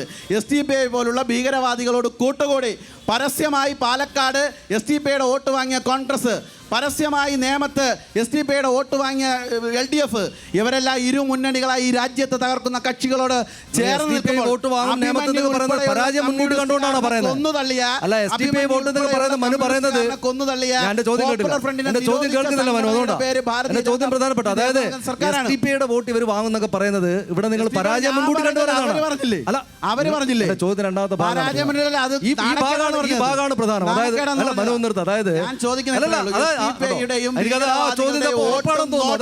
മനു നിങ്ങളുടെ സംസ്ഥാന അധ്യക്ഷന്റെ പരാജയം മുൻകൂട്ടി കണ്ടാണോ നിങ്ങൾ SDPI ബന്ധം പറയുന്നത്? അല്ല, SDPയും ഭീകരവാദികളുടെ വോട്ട് അവർ വാങ്ങി എന്നുള്ളത് ഈ നാട്ടിലെ ജനങ്ങൾക്ക് അല്ല, നാളെ പരാജയം വന്നാൽ പറയാനുള്ള പരാജയമാവുന്നത് അല്ല. SDPI എന്ന് പറയുന്ന ഒരു ഭീകരവാദി വിചാരിച്ചാൽ പരാജയപ്പെടുത്താൻ ഇനി പറ്റുമെന്നാണ്. ഈ ജനങ്ങൾ അങ്ങനെ മണ്ടന്മാരെന്നാണ് നിങ്ങൾ വിചാരിക്കുന്നത്. ഈ നാട്ടിലെ ഭീകരവാദികളുടെയും തുറന്ന് കാണിക്കാൻ ഞങ്ങൾ ഉപയോഗിക്കും.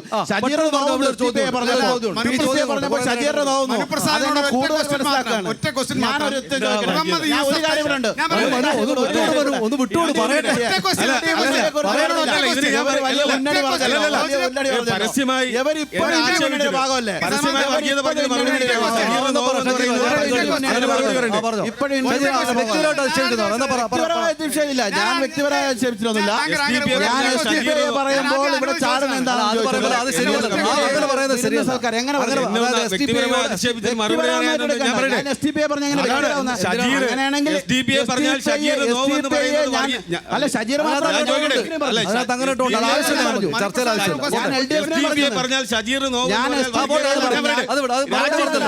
പൊളിറ്റിക്കലി ഒന്നും പറയാൻ പറ്റാത്തതുകൊണ്ടാണ് രാജ്യത്തിന്റെ പ്രധാനമന്ത്രി ഏറ്റവും രാജ്യത്തിന്റെ പ്രധാനമന്ത്രിയാണ്.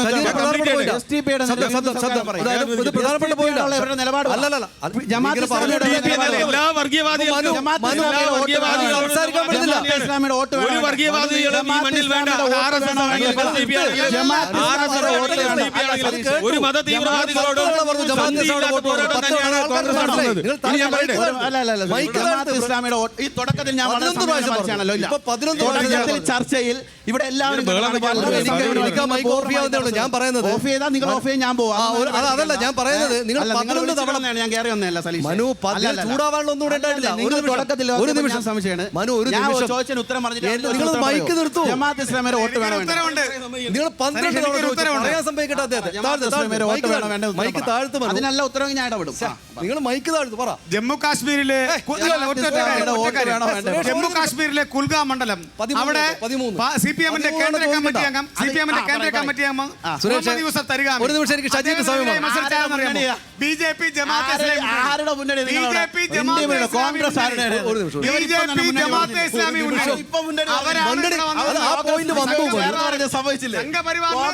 മനു നിങ്ങൾ പറഞ്ഞ പോയിന്റ് നാട്ടുകാർക്ക് ബോധ്യപ്പെട്ടു. അതായത് ഇവർ രണ്ടുപേരും മുന്നണിയാണെന്ന് ബോധ്യപ്പെട്ടു. ഇവർ SDPയോട് സഹകരിക്കാണെന്ന് ബോധ്യപ്പെട്ടു. ജമാഅത്തെ ഇസ്ലാമിയോട് ബോധ്യപ്പെട്ടു.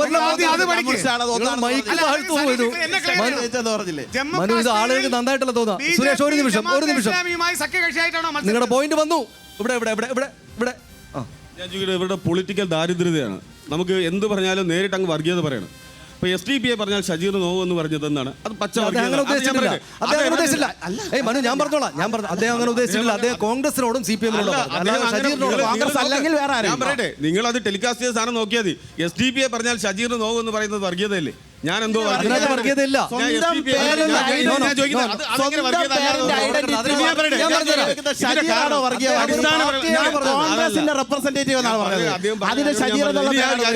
മനസ്സിലാവുന്നുണ്ട്. നിങ്ങൾ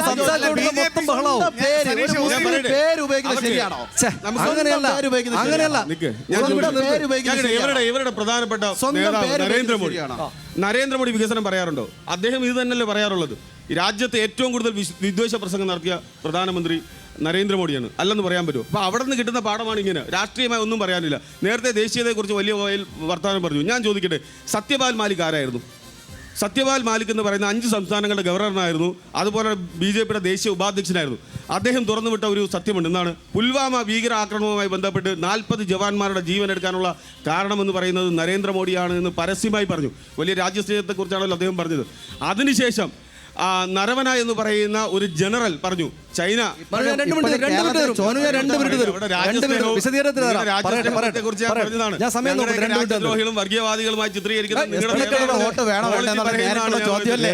എസ്ഡിപിയുടെ വോട്ട് വേണ്ട. ഒരു 1000 മനു, ഇടയ്ക്കിടപെടൽ. ഒരു വർഗീയവാദിയുടെ വോട്ട് ഞങ്ങൾക്ക് വേണ്ട. മനു, ഇടയ്ക്കിടപെടലേ. ഇടയ്ക്കിടപെടലേ മനു, ഇടയ്ക്കിടപെടലേ മനു. ആ ചോദ്യം ചോദിച്ചപ്പോൾ വേണ്ടാന്ന് പറഞ്ഞല്ലോ. ജമാഅത്ത് ഇസ്ലാമിയുടെ ഒരു വോട്ടാണ്. വർഗീയവാദിയുടെ വോട്ട് ഞങ്ങൾക്ക് വേണ്ടത്. 25 ആർഎസ്എസുകാരന്റെ വോട്ടാണ് ഞങ്ങൾക്ക് വേണ്ട. പക്ഷേ ഞാൻ പറയുന്നത് എസ്ഡിപിയുടെ വോട്ട് ബിജെപിക്ക് ധാർമ്മികമായി മനു എന്ത് ചർച്ച അവകാശമാണ് കൊണ്ടുപോകണം. ഉള്ളത് അങ്ങനെ ചെയ്യരുത്, അങ്ങനെ ചെയ്യരുത്. തുടക്കത്തിൽ അങ്ങനെ നിങ്ങളോട് നിങ്ങൾ ഞാൻ എത്ര ചോദിക്കുന്നത് തവണ നിങ്ങൾ ചോദിച്ചു? എത്ര തവണ നിങ്ങൾ ചോദിച്ചു?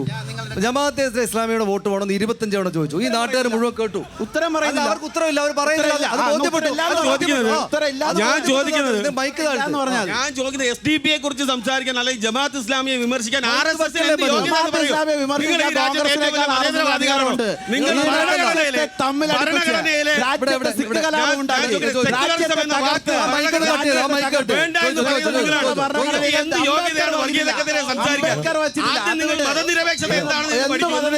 ജാതി പറഞ്ഞു വോട്ടിന് ആളെ നിങ്ങളുടെ പ്രധാനമന്ത്രിയാണ് മതവും ജാതിയും പറയുന്നത്. ജമാഅത്ത് ഇസ്ലാമിയുടെ വോട്ട് വേണ്ടെന്ന് പറഞ്ഞില്ലേ? പ്രിയപ്പെട്ട ബി.ജെ.പി. വക്താവിനോട് എനിക്ക് കേരള ജനതയ്ക്ക് വേണ്ടി എൻ്റെ ഒരു ചോദ്യമാണ്.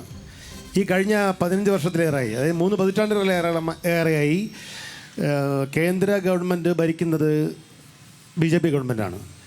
പക്ഷേ എല്ലാ സംസ്ഥാനങ്ങളിലും all India medical institute of sciences ഉണ്ട്, എയിംസ് ഉണ്ട്. പക്ഷേ കേരളത്തിൽ മാത്രം നമ്മുടെ കോഴിക്കോട് 200 ഏറെ വസ്തു എടുത്തിട്ടിരിക്കുകയാണ് 5 വർഷത്തിലേറെയായി. എന്തുകൊണ്ട് കേരളത്തിൽ ഈ പദ്ധതി വരുന്നില്ല? അതിൽ 2-3 കാര്യങ്ങളോട് ഉത്തരം പറയാം. ഉത്തരം വളരെ ചോദ്യമാണ്. വളരെ നിങ്ങളെ ജമാഅത്തെ ഇസ്ലാം എന്ന് മാറിയിട്ട് ഇത് പറ. അത് ഉത്തരം ഇല്ലാന്ന് പറഞ്ഞു. അത് വിട്ട് അവർ സ്വീകരിച്ചു എന്ന് പറഞ്ഞു. ഇവിടെ പറഞ്ഞത് എയിംസിന് വേണ്ടിയിട്ട് പ്രൊസീജിയർ എന്ന് പറഞ്ഞാൽ 3 സ്ഥലങ്ങളിൽ കൃത്യമായി ഒരു ഭൂമിശാസ്ത്രപരമായി ഭൂമി ഏറ്റെടുത്ത് കൊടുക്കണമെന്ന് പറഞ്ഞു. അത് സ്വാഭാവിക ഈ സംസ്ഥാനത്ത് നടന്നിട്ടില്ല. ഇനി അങ്ങ് പറഞ്ഞൊരു ചോദ്യം പറയാം. രാജ്യത്ത് 15 വർഷം പൂർത്തിയാകാൻ പോകുന്നുണ്ട് നരേന്ദ്രമോദി വന്നിട്ട്. ഇവിടെ വന്ദേ ഭാരത് കിട്ടി, ഇതിനു മുമ്പ് ഉണ്ടായിരുന്നോ? ഇല്ല. ഈ നാട്ടിൽ പലതരത്തിലുള്ള കാര്യങ്ങൾ കിട്ടി, ഇതിനു മുമ്പ് ഉണ്ടായിരുന്നോ? ഇല്ല. ഇവിടെ ഒരു മെഡിക്കൽ കോളേജ് അനുവദിച്ചു കൊല്ലത്ത്, അതിന് പണവും അനുവദിച്ചു. നിങ്ങൾ ദയവ് ചെയ്ത് ആ മെഡിക്കൽ കോളേജ് ഒന്ന് നടപ്പിലാക്കണമെന്ന് പറഞ്ഞു. ഈ സർക്കാരിന് നടപ്പിലാക്കാനുള്ള കഴിവില്ലാത്തത് കാരണം അത് ക്യാൻസലായിപ്പോയി. ഒരു അസൻഷ്യാലിറ്റി സർട്ടിഫിക്കറ്റ് കൊടുക്കാനുള്ള കഴിവില്ലാത്തതിന് കാരണം അത് ക്യാൻസലായിപ്പോയി. എയിംസും ഇന്ന് ഇത് ചോദിക്കാനുള്ള കാരണം തരാനുള്ളത് ഇവിടെ നിന്ന് LDFിൻ്റെ സംവിധാനം ഉണ്ടായിരുന്നല്ലോ. LDFും UDFും ഒരുമിച്ച് കേന്ദ്രം ഭരിച്ചിരുന്നല്ലോ. ഞങ്ങൾക്ക് ചോദിക്കാൻ പോലും പറ്റുമായിരുന്നില്ല എയിംസ്, കാരണം അതൊക്കെ സ്വപ്നമായിരുന്നു. ഇന്ന് പല സംസ്ഥാനത്തിലും അങ്ങ് പറഞ്ഞതുപോലെ പല വികസന പ്രവർത്തനങ്ങളും യാഥാർത്ഥ്യമാകുന്നത് പോലെ ഈ സംസ്ഥാനത്തും അത് യാഥാർത്ഥ്യമാകും. അതിനെ ഡബിൾ എഞ്ചിൻ സർക്കാർ ഇവിടെ യാഥാർത്ഥ്യമാക്കാൻ കൊണ്ടുവരുമെന്നുള്ളതാണ് ഞങ്ങളുടെ അഭിപ്രായം. അദ്ദേഹത്തിന് മറുപടി വന്നു, താങ്കൾക്ക് പറയാം. അല്ല, വളരെ നന്ദിയുണ്ട് ചേട്ടാ, ആ ജമാഅത്തെ ഇസ്ലാം നിങ്ങൾ മാറ്റിയതിന് കേട്ടോ. Thank you. പറ.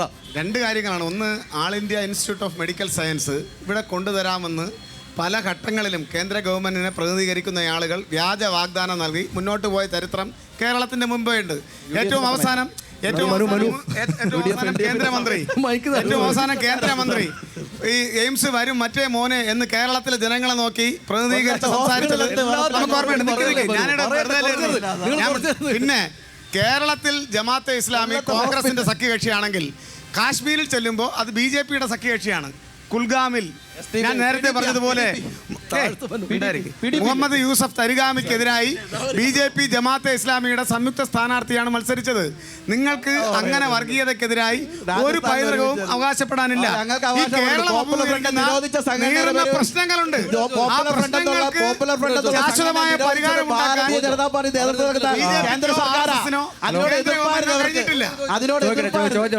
ചോദ്യമുണ്ട്. കുറച്ചു മുമ്പ് പറഞ്ഞല്ലോ നമ്മുടെ ധീരജവാന്മാരുടെ മൃതശരീരം കണ്ടിട്ട് ബോധമറ്റ് വീണ ഒരു നമ്മൾ പ്രതിരോധ മന്ത്രിയുടെ കാര്യം അവിടെ തുടങ്ങാം. അപ്പോൾ കോൺഗ്രസിനോട് ചോദ്യം, ഈ ബോധമറ്റ് കിടന്ന നമ്മുടെ അന്നത്തെ ആൻ്റണി സാർ ചെയ്യാതെന്നറിയോ? അദ്ദേഹത്തിൻ്റെ മകനെ BJPക്ക് ഒരു സമ്മാനിച്ചുകൊണ്ട് ആ ഒരു ബോധക്കേടിൻ്റെ ക്ഷീണം മാറ്റി. അത് കഴിഞ്ഞ് നമ്മുടെ ആരാധന കരുണാകരൻ സാർ അദ്ദേഹത്തിൻ്റെ മകളെ BJPക്ക് കൊടുത്തിട്ട് അദ്ദേഹമല്ല ശരിക്കും പറഞ്ഞാൽ അവരങ്ങോട്ട് പോയിട്ട് ആ ഒരു ക്ഷീണം അവർ മാറ്റി. ഇപ്പോൾ എന്താ, ഉമ്മൻചാണ്ടി സാറിൻ്റെ മരുമോനെ കൂടെ അങ്ങോട്ട് കൊടുത്ത് BJPക്ക് കൊടുത്തു. അപ്പോൾ ഈ കൂട്ടുകച്ചവടം എന്ന് പറയുന്നത് BJPയും കോൺഗ്രസും തമ്മിലാണെന്നുള്ളത് വ്യക്തമാണല്ലോ. അപ്പോൾ ഈ കൂട്ടുകച്ചവടം നടത്തുന്ന പറയട്ടെ കൂട്ടുകച്ചവടം നടത്തുന്ന കോൺഗ്രസും BJPയും കൂടെ നിങ്ങൾ ഈ 10 വർഷക്കാലം കേരളത്തിൽ LDF ഗവൺമെൻറ് നടത്തുന്ന ഈ പുരോഗമനപരമായ ഈ വികസനം കാണാതെ നിങ്ങൾ ഈ പറയുന്ന ഒരു കാര്യം കൂടെ പറഞ്ഞു. പിന്നെ ഒന്ന് പറയട്ടെ, ഏതെങ്കിലും ഈ കേരള രാഷ്ട്രീയത്തിൽ, കേരള ചരിത്രത്തിൽ ഏതെങ്കിലും ഒരു MLAക്ക് വേണ്ടി ലുക്കൗട്ട് നോട്ടീസ് പബ്ലിക് കക്കൂസിൻ്റെ പുറത്ത് വേണ്ടി ഒട്ടിച്ച ചരിത്രം ഉണ്ടായിട്ടുണ്ട്? നിങ്ങളെ രാഹുൽ മാങ്കൂട്ടത്തിന് വേണ്ടി ഒട്ടിച്ചില്ലേ? എന്റെ കോൺഗ്രസ്സുകാർ നിങ്ങൾക്ക് പൊട്ടിക്കരാൻ തോന്നുന്നുണ്ടോ? എന്റെ പ്രിയപ്പെട്ട കോൺഗ്രസ്സുകാർ നിങ്ങൾക്ക് പൊട്ടിക്കരാൻ തോന്നുന്നുണ്ടോ? മറുപടി പറയട്ടെ. മറുപടി പറയട്ടെ. ഒന്നുകൂടെ പറയട്ടെ. 10 വർഷത്തെ നേട്ടം ഞങ്ങൾ പറയുന്നുണ്ട്. 10 വർഷത്തെ നേട്ടം ഞങ്ങൾ പറഞ്ഞുകൊണ്ടാണ് ജനങ്ങൾക്കിടയിലേക്ക് ഇറങ്ങുന്നത്. അതിനെ നിങ്ങൾ പ്രതിരോധിക്കാൻ വേണ്ടി നിങ്ങൾ ഇന്ന് ഈ വരുന്ന ചിലപ്പോൾ നിങ്ങൾ അധികാരത്തിൽ വന്നാൽ നിങ്ങൾ എന്തൊക്കെ ചെയ്യാൻ പറ്റുമെന്ന് നിങ്ങൾക്ക് എന്ത് പറയാൻ പറ്റും? അതാണ് ഒരു മിനിറ്റ്. 10 വർഷം നേട്ടം ഞങ്ങൾ പറയുന്നത്. അല്ല, നിങ്ങൾ തമ്മിൽ ചർച്ചയാവില്ലേ? അദ്ദേഹം പറഞ്ഞോളൂ. ഇവിടെ നേതാവില്ലേ? പറഞ്ഞോ. എനിക്ക് മറുപടി പറയാനുള്ള സമയം തരണം. പറഞ്ഞോ ചേട്ടാ, നിങ്ങൾ ഇവിടെ വിജയിപ്പിച്ചിട്ടത് RSSനെതിരെ പോരാട്ടം നടത്തിയ ശിവൻകുട്ടിയല്ലേ? അല്ല, RSSന്റെ കുട്ടിയല്ലല്ലോ ജയിപ്പിച്ചു വിട്ടത്. ഞാൻ ചോദിക്കുന്നത് PMCയിൽ ഒപ്പിട്ടത് ആരാണ്? നിങ്ങൾ പറഞ്ഞാൽ ഞാൻ എതിർത്തില്ല. PMCയിൽ ഒപ്പിടാൻ വേണ്ടി എന്തിനാണ് നിങ്ങൾ ശിവൻകുട്ടിയെ അങ്ങ് ജയിപ്പിച്ചു വിട്ടത്? ഞാൻ ചോദിക്കുന്നത് വർഗീയതയ്ക്കെതിരെ പോരാട്ടം നടത്തുക. പറയട്ടെ, തീർന്നില്ല. ഞാൻ തീരട്ടെ. ഈ ശിവൻകുട്ടി PMCയിൽ ഒപ്പിട്ടു എന്ന് മാത്രമല്ല, പാവപ്പെട്ട ABUP കുട്ടികൾ വീട്ടിൽ ചെന്നപ്പോ ബൊക്ക മേടിക്കുകയാണ് ചിരിച്ചോണ്ട്. 40 പല്ലും നാണമുണ്ടോ? എന്തിനാണ് ശിവൻകുട്ടി നിങ്ങൾ ഇവിടെ ജയിപ്പിച്ചത്? RSSനെതിരെ പോരാട്ടം നടത്തി എന്ന് പറഞ്ഞിട്ട് ഞാൻ ചോദിക്കട്ടെ, BJP എന്തിനാണ് കേരളത്തിൽ ഏറ്റവും പ്രധാനപ്പെട്ട ഒരു PMC പദ്ധതി പിണറായി വിജയന്റെ കീഴിൽ പിണറായി വിജയൻ മുഖ്യമന്ത്രി ആയിരിക്കും. ഞാൻ കംപ്ലീറ്റ് ചെയ്യില്ല. പിണറായി വിജയൻ മുഖ്യമന്ത്രി ആയിരിക്കുമ്പോൾ നടപ്പിലാക്കിയാണ്. പിന്നെ എന്തിനാണ് ഇനി PMC? കർണാടകയിൽ ഒപ്പിട്ട കോൺഗ്രസ് മുഖ്യമന്ത്രിയുടെ പേരെന്താണ്? കർണാടകയിൽ ഒപ്പിട്ടാൽ നിങ്ങളുടെ ഒപ്പിടും എന്താണ് അർത്ഥം? ഞാൻ ചോദിക്കുന്നത്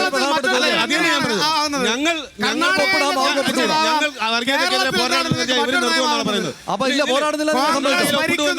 എല്ലാ സംസ്ഥാനങ്ങളിലെയും മുഖ്യമന്ത്രിമാർ PMCയിൽ ഒപ്പിട്ട് കഴിഞ്ഞു. സംസ്ഥാനങ്ങളിലെ സലീഷ്, ആ സംസ്ഥാനത്തിലെ മുഖ്യമന്ത്രികൾക്ക് അവിടുത്തെ ജനങ്ങളോട് ഉത്തരവാദിത്തം ഉണ്ടായിരുന്നു. ഇവിടെ രണ്ടുപേരും കൂടെ കളിച്ച് അതാണ് PMCക്ക് ഒപ്പിടേണ്ട ഉത്തരവാദിത്തം ഉണ്ടോ അവർക്ക്? പറഞ്ഞോ. നിങ്ങളിത് അവസാനിക്കാറാകുമ്പോ എല്ലാവരും ചോദിക്കുന്നത്. കേരളത്തിന്റെ പുറത്ത് ഇന്ത്യ സഖ്യം എന്ന് പറഞ്ഞൊരു സഖ്യമുണ്ട്. അവിടെ കോൺഗ്രസും LDFും തമ്മിൽ ഭയങ്കര സ്നേഹത്തിലാണ്. ആ സ്നേഹം തന്നെയാണ് ഇപ്പൊ കേരളത്തിൽ. അത് മനു 15 തവണ ചോദിച്ചു. ആശയപരമായി നമ്മളെ ഒരു തെറ്റുമില്ല. RSSന്റെ ആശയം അല്ലല്ലോ CPMന്റെ ആശയം. ദേശീയ തലത്തിലുണ്ടാകുന്നില്ല. അതായത് പരസ്യമായ ഡീലിവിടെ ഉറപ്പിച്ച്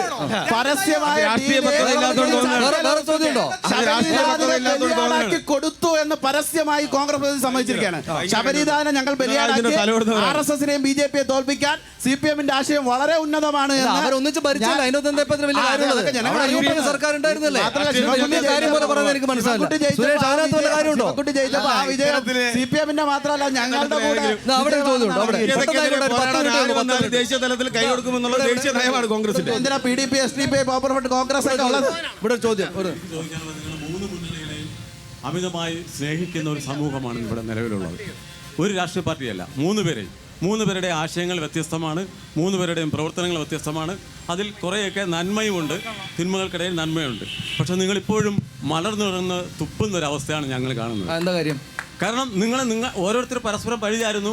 ഇന്ന് വരെ പത്രങ്ങളിലൂടെ ന്യൂസിലൂടെ കാണുന്ന കാര്യങ്ങൾ നിങ്ങളിവിടെ തിരിച്ച് അതുപോലെ ഛർദ്ദിക്കുന്നു. പക്ഷെ നിങ്ങളുടേതായ ഒരു കാര്യം ഞാൻ ആഗ്രഹിക്കുന്നത്, ജയിച്ചു കഴിഞ്ഞാൽ നിങ്ങൾ എന്ത് ചെയ്യും അത് പറയൂ, ഞങ്ങളോട് പറയൂ. ജയിച്ചു കഴിഞ്ഞാൽ നിങ്ങൾ ജയിച്ചപ്പോ എന്താ ചെയ്തെന്നെല്ലാം പറഞ്ഞു പോരെ? 10 വർഷമായെങ്കിലും കാര്യങ്ങളെ സംബന്ധിച്ച് ഇവിടെ സൂചിപ്പിച്ചു ഇൻട്രൊഡക്ഷനായി.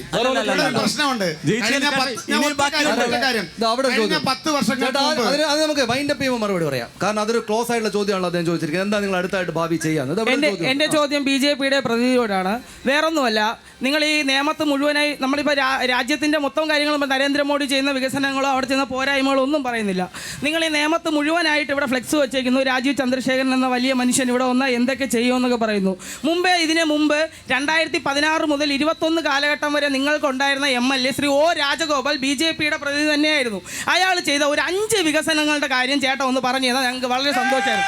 പിന്നെ അത് മാത്രമല്ല ചേട്ടൻ പറഞ്ഞു ഇത് ആഭ്യന്തര വകുപ്പ് മന്ത്രി അവിടെ കേന്ദ്രത്തിൽ ബോധം കെട്ട് വീണു എന്നൊക്കെ ചേട്ടൻ പറഞ്ഞായിരുന്നു. അതൊക്കെ വലിയ വായിൽ ചേട്ടൻ പറഞ്ഞോളൂ. പക്ഷേ ഇന്ത്യയുടെ അതിർത്തിയിലേക്ക് ഒരു കപ്പൽ പോലും കടത്തില്ല എന്ന് പറഞ്ഞുകൊണ്ട് രാജ്യത്തെ മൊത്തം ഒന്നടങ്കം കെട്ടി പ്രതിരോധം സൃഷ്ടിച്ച ശ്രീ ഇന്ദിരാഗാന്ധിയുടെ ഇന്ത്യയാണിതെന്നും കൂടെ ചേട്ടൻ ഓർക്കുക.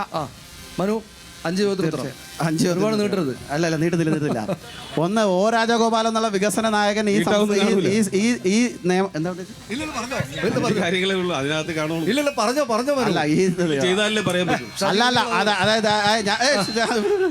അല്ല ഞാൻ പറയാം. എന്റെ സഹോദര നിങ്ങളുടെ പ്രതിനിധിക്ക് അത് കേൾക്കാനുള്ള ആർജവമില്ലാത്തവർ. കാരണം എന്താ പറയാ, മുടവൻമുകൾ മുതൽ സത്യനഗർ വരെ 60 വർഷമായി മുടവൻമുകൾ മുതൽ സത്യനഗർ വരെ 60 വർഷമായി അവർ കൊണ്ടു നടന്ന ഒരു സ്വപ്നമായിരുന്നു എന്ന് പറഞ്ഞ റോഡ് യാഥാർത്ഥ്യമാക്കാൻ O രാജഗോപാൽ ഇവിടെ വന്നിരുന്നു. പിന്നെ കാലടി എന്ന് പറയുന്ന ഒരു സ്കൂൾ അവിടെയുണ്ട്. കാലടിയിൽ ഒരു സ്കൂളുണ്ട്. ആ സ്കൂളിന്റെ രൂപരേഖ ഒന്ന് മാറുന്നതിനും സ്മാർട്ട് ക്ലാസ് റൂം ആകുന്നതിനും ഒക്കെ ഇവിടെ ഒ രാജഗോപാൽ വരേണ്ടി വന്നു. ഇവിടെ അതുപോലെ തന്നെ വാക്പേ എന്ന് പറയുന്ന ഒരു പദ്ധതി ഇവിടെ ഉണ്ടായിരുന്നു. വരേണ്ടി വന്നിട്ടുണ്ട്. ഇവിടെ നിങ്ങൾക്ക് ആയുർവേദ ആശുപത്രിയുടെ നവീകരണം നടപ്പിലാക്കാൻ ഒ രാജഗോപാൽ വേണ്ടി വന്നിട്ടുണ്ട്. ഇവിടെ നേമം ടെർമിനലിന്റെ പദ്ധതികൾ ആശുപത്രിയുടെ പദ്ധതികൾ മുന്നോട്ട് കൊണ്ടുപോകാൻ അത് അഞ്ചല്ല. ഒന്നുകൂടെ പറയാം. ഈ ചർച്ച നടക്കുന്നതിന്റെ തൊട്ടപ്പുറത്ത് നടക്കുന്ന സെൻട്രൽ ഗവൺമെന്റ് റിസർച്ച് ഇൻസ്റ്റിറ്റ്യൂട്ടായ സിദ്ധയുടെയും ആയുർവേദത്തിനും വേണ്ടി ആയുഷ് മിനിസ്ട്രിയെ കൊണ്ടുവന്ന് പദ്ധതി നടപ്പിലാക്കാൻ ഒ രാജഗോപാൽ വേണ്ടി വന്നു. അഞ്ചല്ല മോനെ, 6 ഇരിക്കട്ടെ നിങ്ങൾക്ക്. ഞാനൊരു ചോദ്യം ചോദിക്കട്ടെ. ഉത്തരം വേണ്ടേ? മനു, നിങ്ങൾ മൈക്ക് വെക്കു താഴെ. നമ്മുടെ സമയം കഴിഞ്ഞു. പറഞ്ഞോ. 2 ചോദ്യമുണ്ട്. ഒന്ന് BJP പ്രതിനിധിയോട്. വലിയ വികസനമൊക്കെ ഇവിടെ പറയുന്നുണ്ട്. നമ്മളെ ഈ മണ്ഡലത്തിൽ തന്നെ തൊട്ടടുത്തുള്ള ഒരു നാഷണൽ ടെക്സ്റ്റൈൽ കോർപ്പറേഷൻ്റെ ഒരു സ്ഥാപനമുണ്ട്, വിജയമോഹിനി മില്ല്, ഒരു പൊതുമേഖലാ സ്ഥാപനം. രാജഗോപാൽ ഇരുന്ന സമയത്ത് പൂട്ടിയ സ്ഥാപനമാണ്. ഏറ്റവും ലാസ്റ്റ് വർഷം 6 വർഷമാവുന്നു. നാളെ അതിൻ്റെ 6ാം വാർഷിക ആഘോഷമാണ്. അവിടെ 500ഓളം തൊഴിലാളികളും കുടുംബങ്ങളും ഉണ്ട്. അവിടുത്തെ അവർ താമസിക്കുന്ന സ്ഥലമൊക്കെ പോയെന്ന് കാണണം പ്രതിനിധികളും നിങ്ങളുടെ വലിയ നേതാക്കളൊക്കെ. വികസനം പറയുന്നത് അതൊക്കെ ഒന്നാമത്തെ കാര്യം. അത് വികസനം അത് ആർക്കെങ്കിലും ഇനി സ്വയം വികസിക്കാനുള്ള വികസനമാണോ അവിടെ നടത്തുന്നതുകൂടെ സംശയമുണ്ട്. ഇനി രണ്ടാമത്തെ ചോദ്യം കോൺഗ്രസ് പ്രതിനിധിയോട്. ഇവിടെ വർഗീയത ഒക്കെ വലിയ വായിൽ പറയുന്നത് കേട്ടു. അക്രമങ്ങളെക്കുറിച്ചും വേറൊരു ആൾ പറയുന്നത് കേട്ടു. ഇനി വികസനത്തിനെ കുറിച്ച് ആരെങ്കിലും ഒക്കെ പറയാൻ താല്പര്യമുണ്ടോ?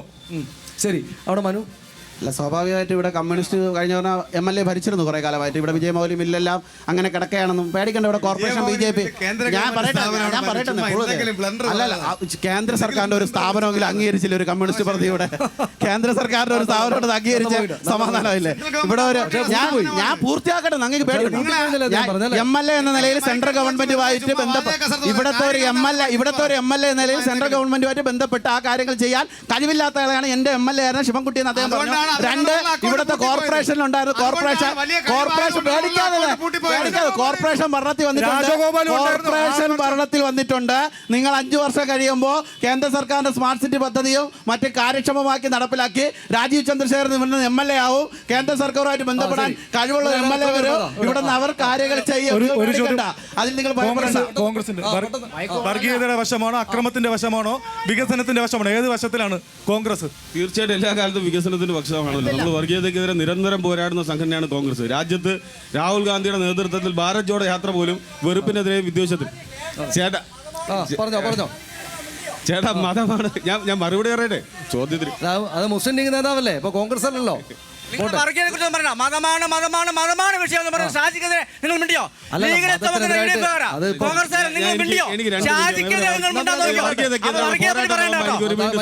ഞാൻ ഒരു മിനിറ്റ് ഞാൻ ചോദിച്ചോട്ടെ.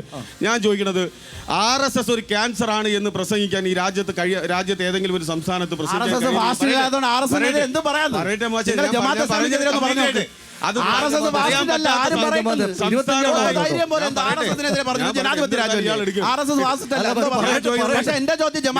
തുഷാർ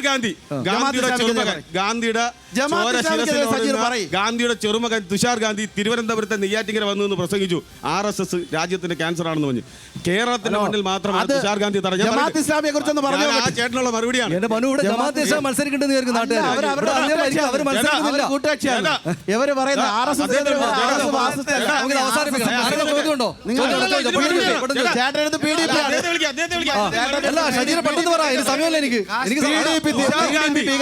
തുഷാർ ഗാന്ധി RSSനെതിരെ സംസാരിച്ചപ്പോൾ ഏത് സംസ്ഥാനത്താണ് തടഞ്ഞതെന്നറിയാമോ?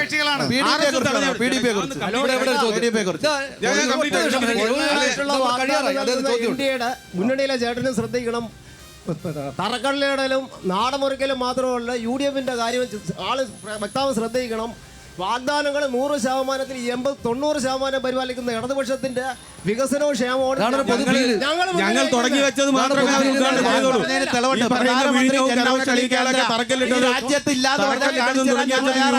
പ്രധാനമന്ത്രി ജലജീവൻ മിഷൻ പദ്ധതിയുടെ ഭാഗമായിട്ട് വീടുകളിൽ വെള്ളം എത്തിയിട്ടില്ല എന്നാണെങ്കിൽ കാണിച്ചു തരാൻ ഞാൻ തയ്യാറാണ്. പ്രധാനമന്ത്രി ആവാസ് യോജനയുടെ ഭാഗമായി വീട് കാണിച്ചു തരാൻ ഞാൻ തയ്യാറാണ്. പ്രധാനമന്ത്രി സ്വനിധി പദ്ധതിയുടെ ഭാഗമായി തദ്ദേശ തെരഞ്ഞെടുപ്പിൽ നിങ്ങൾക്ക് നല്ല വോട്ട് മുന്നേറ്റമുണ്ട്, ലോക്സഭാ തെരഞ്ഞെടുപ്പിലുണ്ട്. പക്ഷേ നിയമസഭയിൽ നിങ്ങൾക്ക് ഉണ്ടായിരുന്ന സീറ്റ് പൂട്ടുക ചെയ്ത് ഇത്തവണ കിട്ടാൻ തദ്ദേശ തെരഞ്ഞെടുപ്പിൽ ഞങ്ങൾക്ക് ഇപ്പോൾ കേരളത്തിൽ നിന്നൊരു MP ഉണ്ട്. MP ഉണ്ടായതിനു ശേഷം തദ്ദേശ തെരഞ്ഞെടുപ്പിൽ മുന്നേറ്റമുണ്ടായി. തിരുവനന്തപുരം കോർപ്പറേഷൻ ഞങ്ങൾ ഭരിക്കുന്നു. അതിനുശേഷം ഇതാ ഒരു നിയമസഭാ തെരഞ്ഞെടുപ്പ് വരുന്നു. തെരഞ്ഞെടുപ്പ് വന്നതിന് മുന്നേറ്റം ഉണ്ടാവും. തിരുവനന്തപുരം കോർപ്പറേഷനിലെ ജനങ്ങൾക്ക് മനസ്സിലായി. തിരുവനന്തപുരത്ത് കോർപ്പറേഷൻ തിരുവനന്തപുരം കോർപ്പറേഷൻ ഇവര് ഭരിക്കുന്നതാണ് അവർ പറയുന്നത്. ജനങ്ങളെ വിട്ടുകളാക്കാണ്. തിരുവനന്തപുരം കോർപ്പറേഷൻ ഇവർ ഭരിക്കുകയാണ്. തിരുവനന്തപുരം കോർപ്പറേഷൻ ഇവർ ഭരിക്കുകയാണ്. തിരുവനന്തപുരം കോർപ്പറേഷൻ ഇവർ ഭരിക്കുകയാണ്. കണക്കുകളുടെ അടിസ്ഥാനത്തിൽ പറയാം. Thiruvananthapuram corporation Thiruvananthapuram corporation BJP ആണ് ഭരിക്കുന്നത്. കഴിഞ്ഞ വർഷത്തേക്കാൾ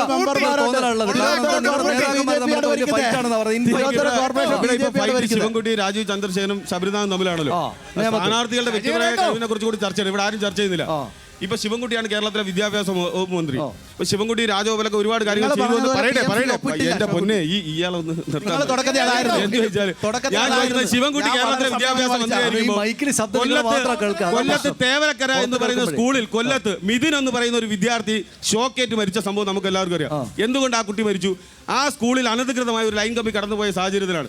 ആ ലൈൻ കമ്പി സ്കൂളുകാർ പറഞ്ഞു അത് ഞങ്ങൾ മാറ്റുന്നതല്ല, KSEB മാറ്റണമെന്ന് പറഞ്ഞു. സ്കൂളുകാർ KSEBയെ ബന്ധപ്പെട്ടു. KSEB പറഞ്ഞു ഞങ്ങളല്ല മാറ്റേണ്ടത്, സ്കൂൾ അനുവാദം തരണമെന്ന് പറഞ്ഞു. അവർ രണ്ടുപേരും അങ്ങോട്ടും ഇങ്ങോട്ടും എന്ന അഭിപ്രായം പറഞ്ഞു, തമ്മിലടിച്ചു. ആ ലൈൻ കമ്പി മാറ്റിയില്ല. അവസാനം ഒരു കൊച്ചു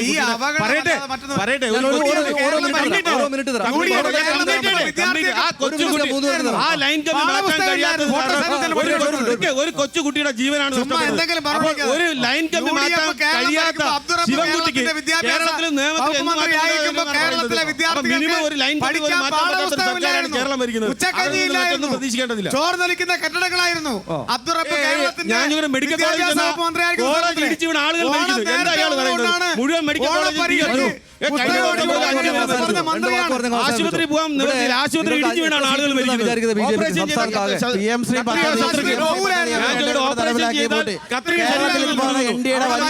ഉണ്ടാകുമെന്നും NDAയുടെ നിയമസഭയിൽ വലിയ മുന്നേറ്റം ഉണ്ടാക്കി അവസാനമാണെന്ന് ചൂടായി വന്നത്. ഏതായാലും പൊളിറ്റിക്കൽ മാസിന്റെ ആദ്യ എപ്പിസോഡ് ഇവിടെ അവസാനിക്കുകയാണ്. ഇത് ആദ്യഘട്ടത്തിൽ ആളുകളുടെ ഭാഗത്ത് നിന്ന് ചോദ്യമൊക്കെ വരാൻ കുറച്ചൊരു സമയം എടുത്തുകൊണ്ട് ഈ ചർച്ചയുടെ ഒരു മുന്നോട്ട് പോക്കിന് അല്പം പ്രശ്നം ഉണ്ടായിട്ട് എന്തായാലും വളരെ സജീവമായിട്ട് മനു പ്രസാദ് നമ്മോടൊപ്പം സഹകരിച്ചു. അദ്ദേഹത്തിന് വളരെയധികം നന്ദി. ശ്രീ നേമൻ ഷജീർ വളരെ ചുരുങ്ങിയ സമയത്താണെങ്കിലും അദ്ദേഹത്തിന്റെ പോയിന്റുകളെല്ലാം വളരെ കൃത്യമായിട്ട് മുന്നോട്ട്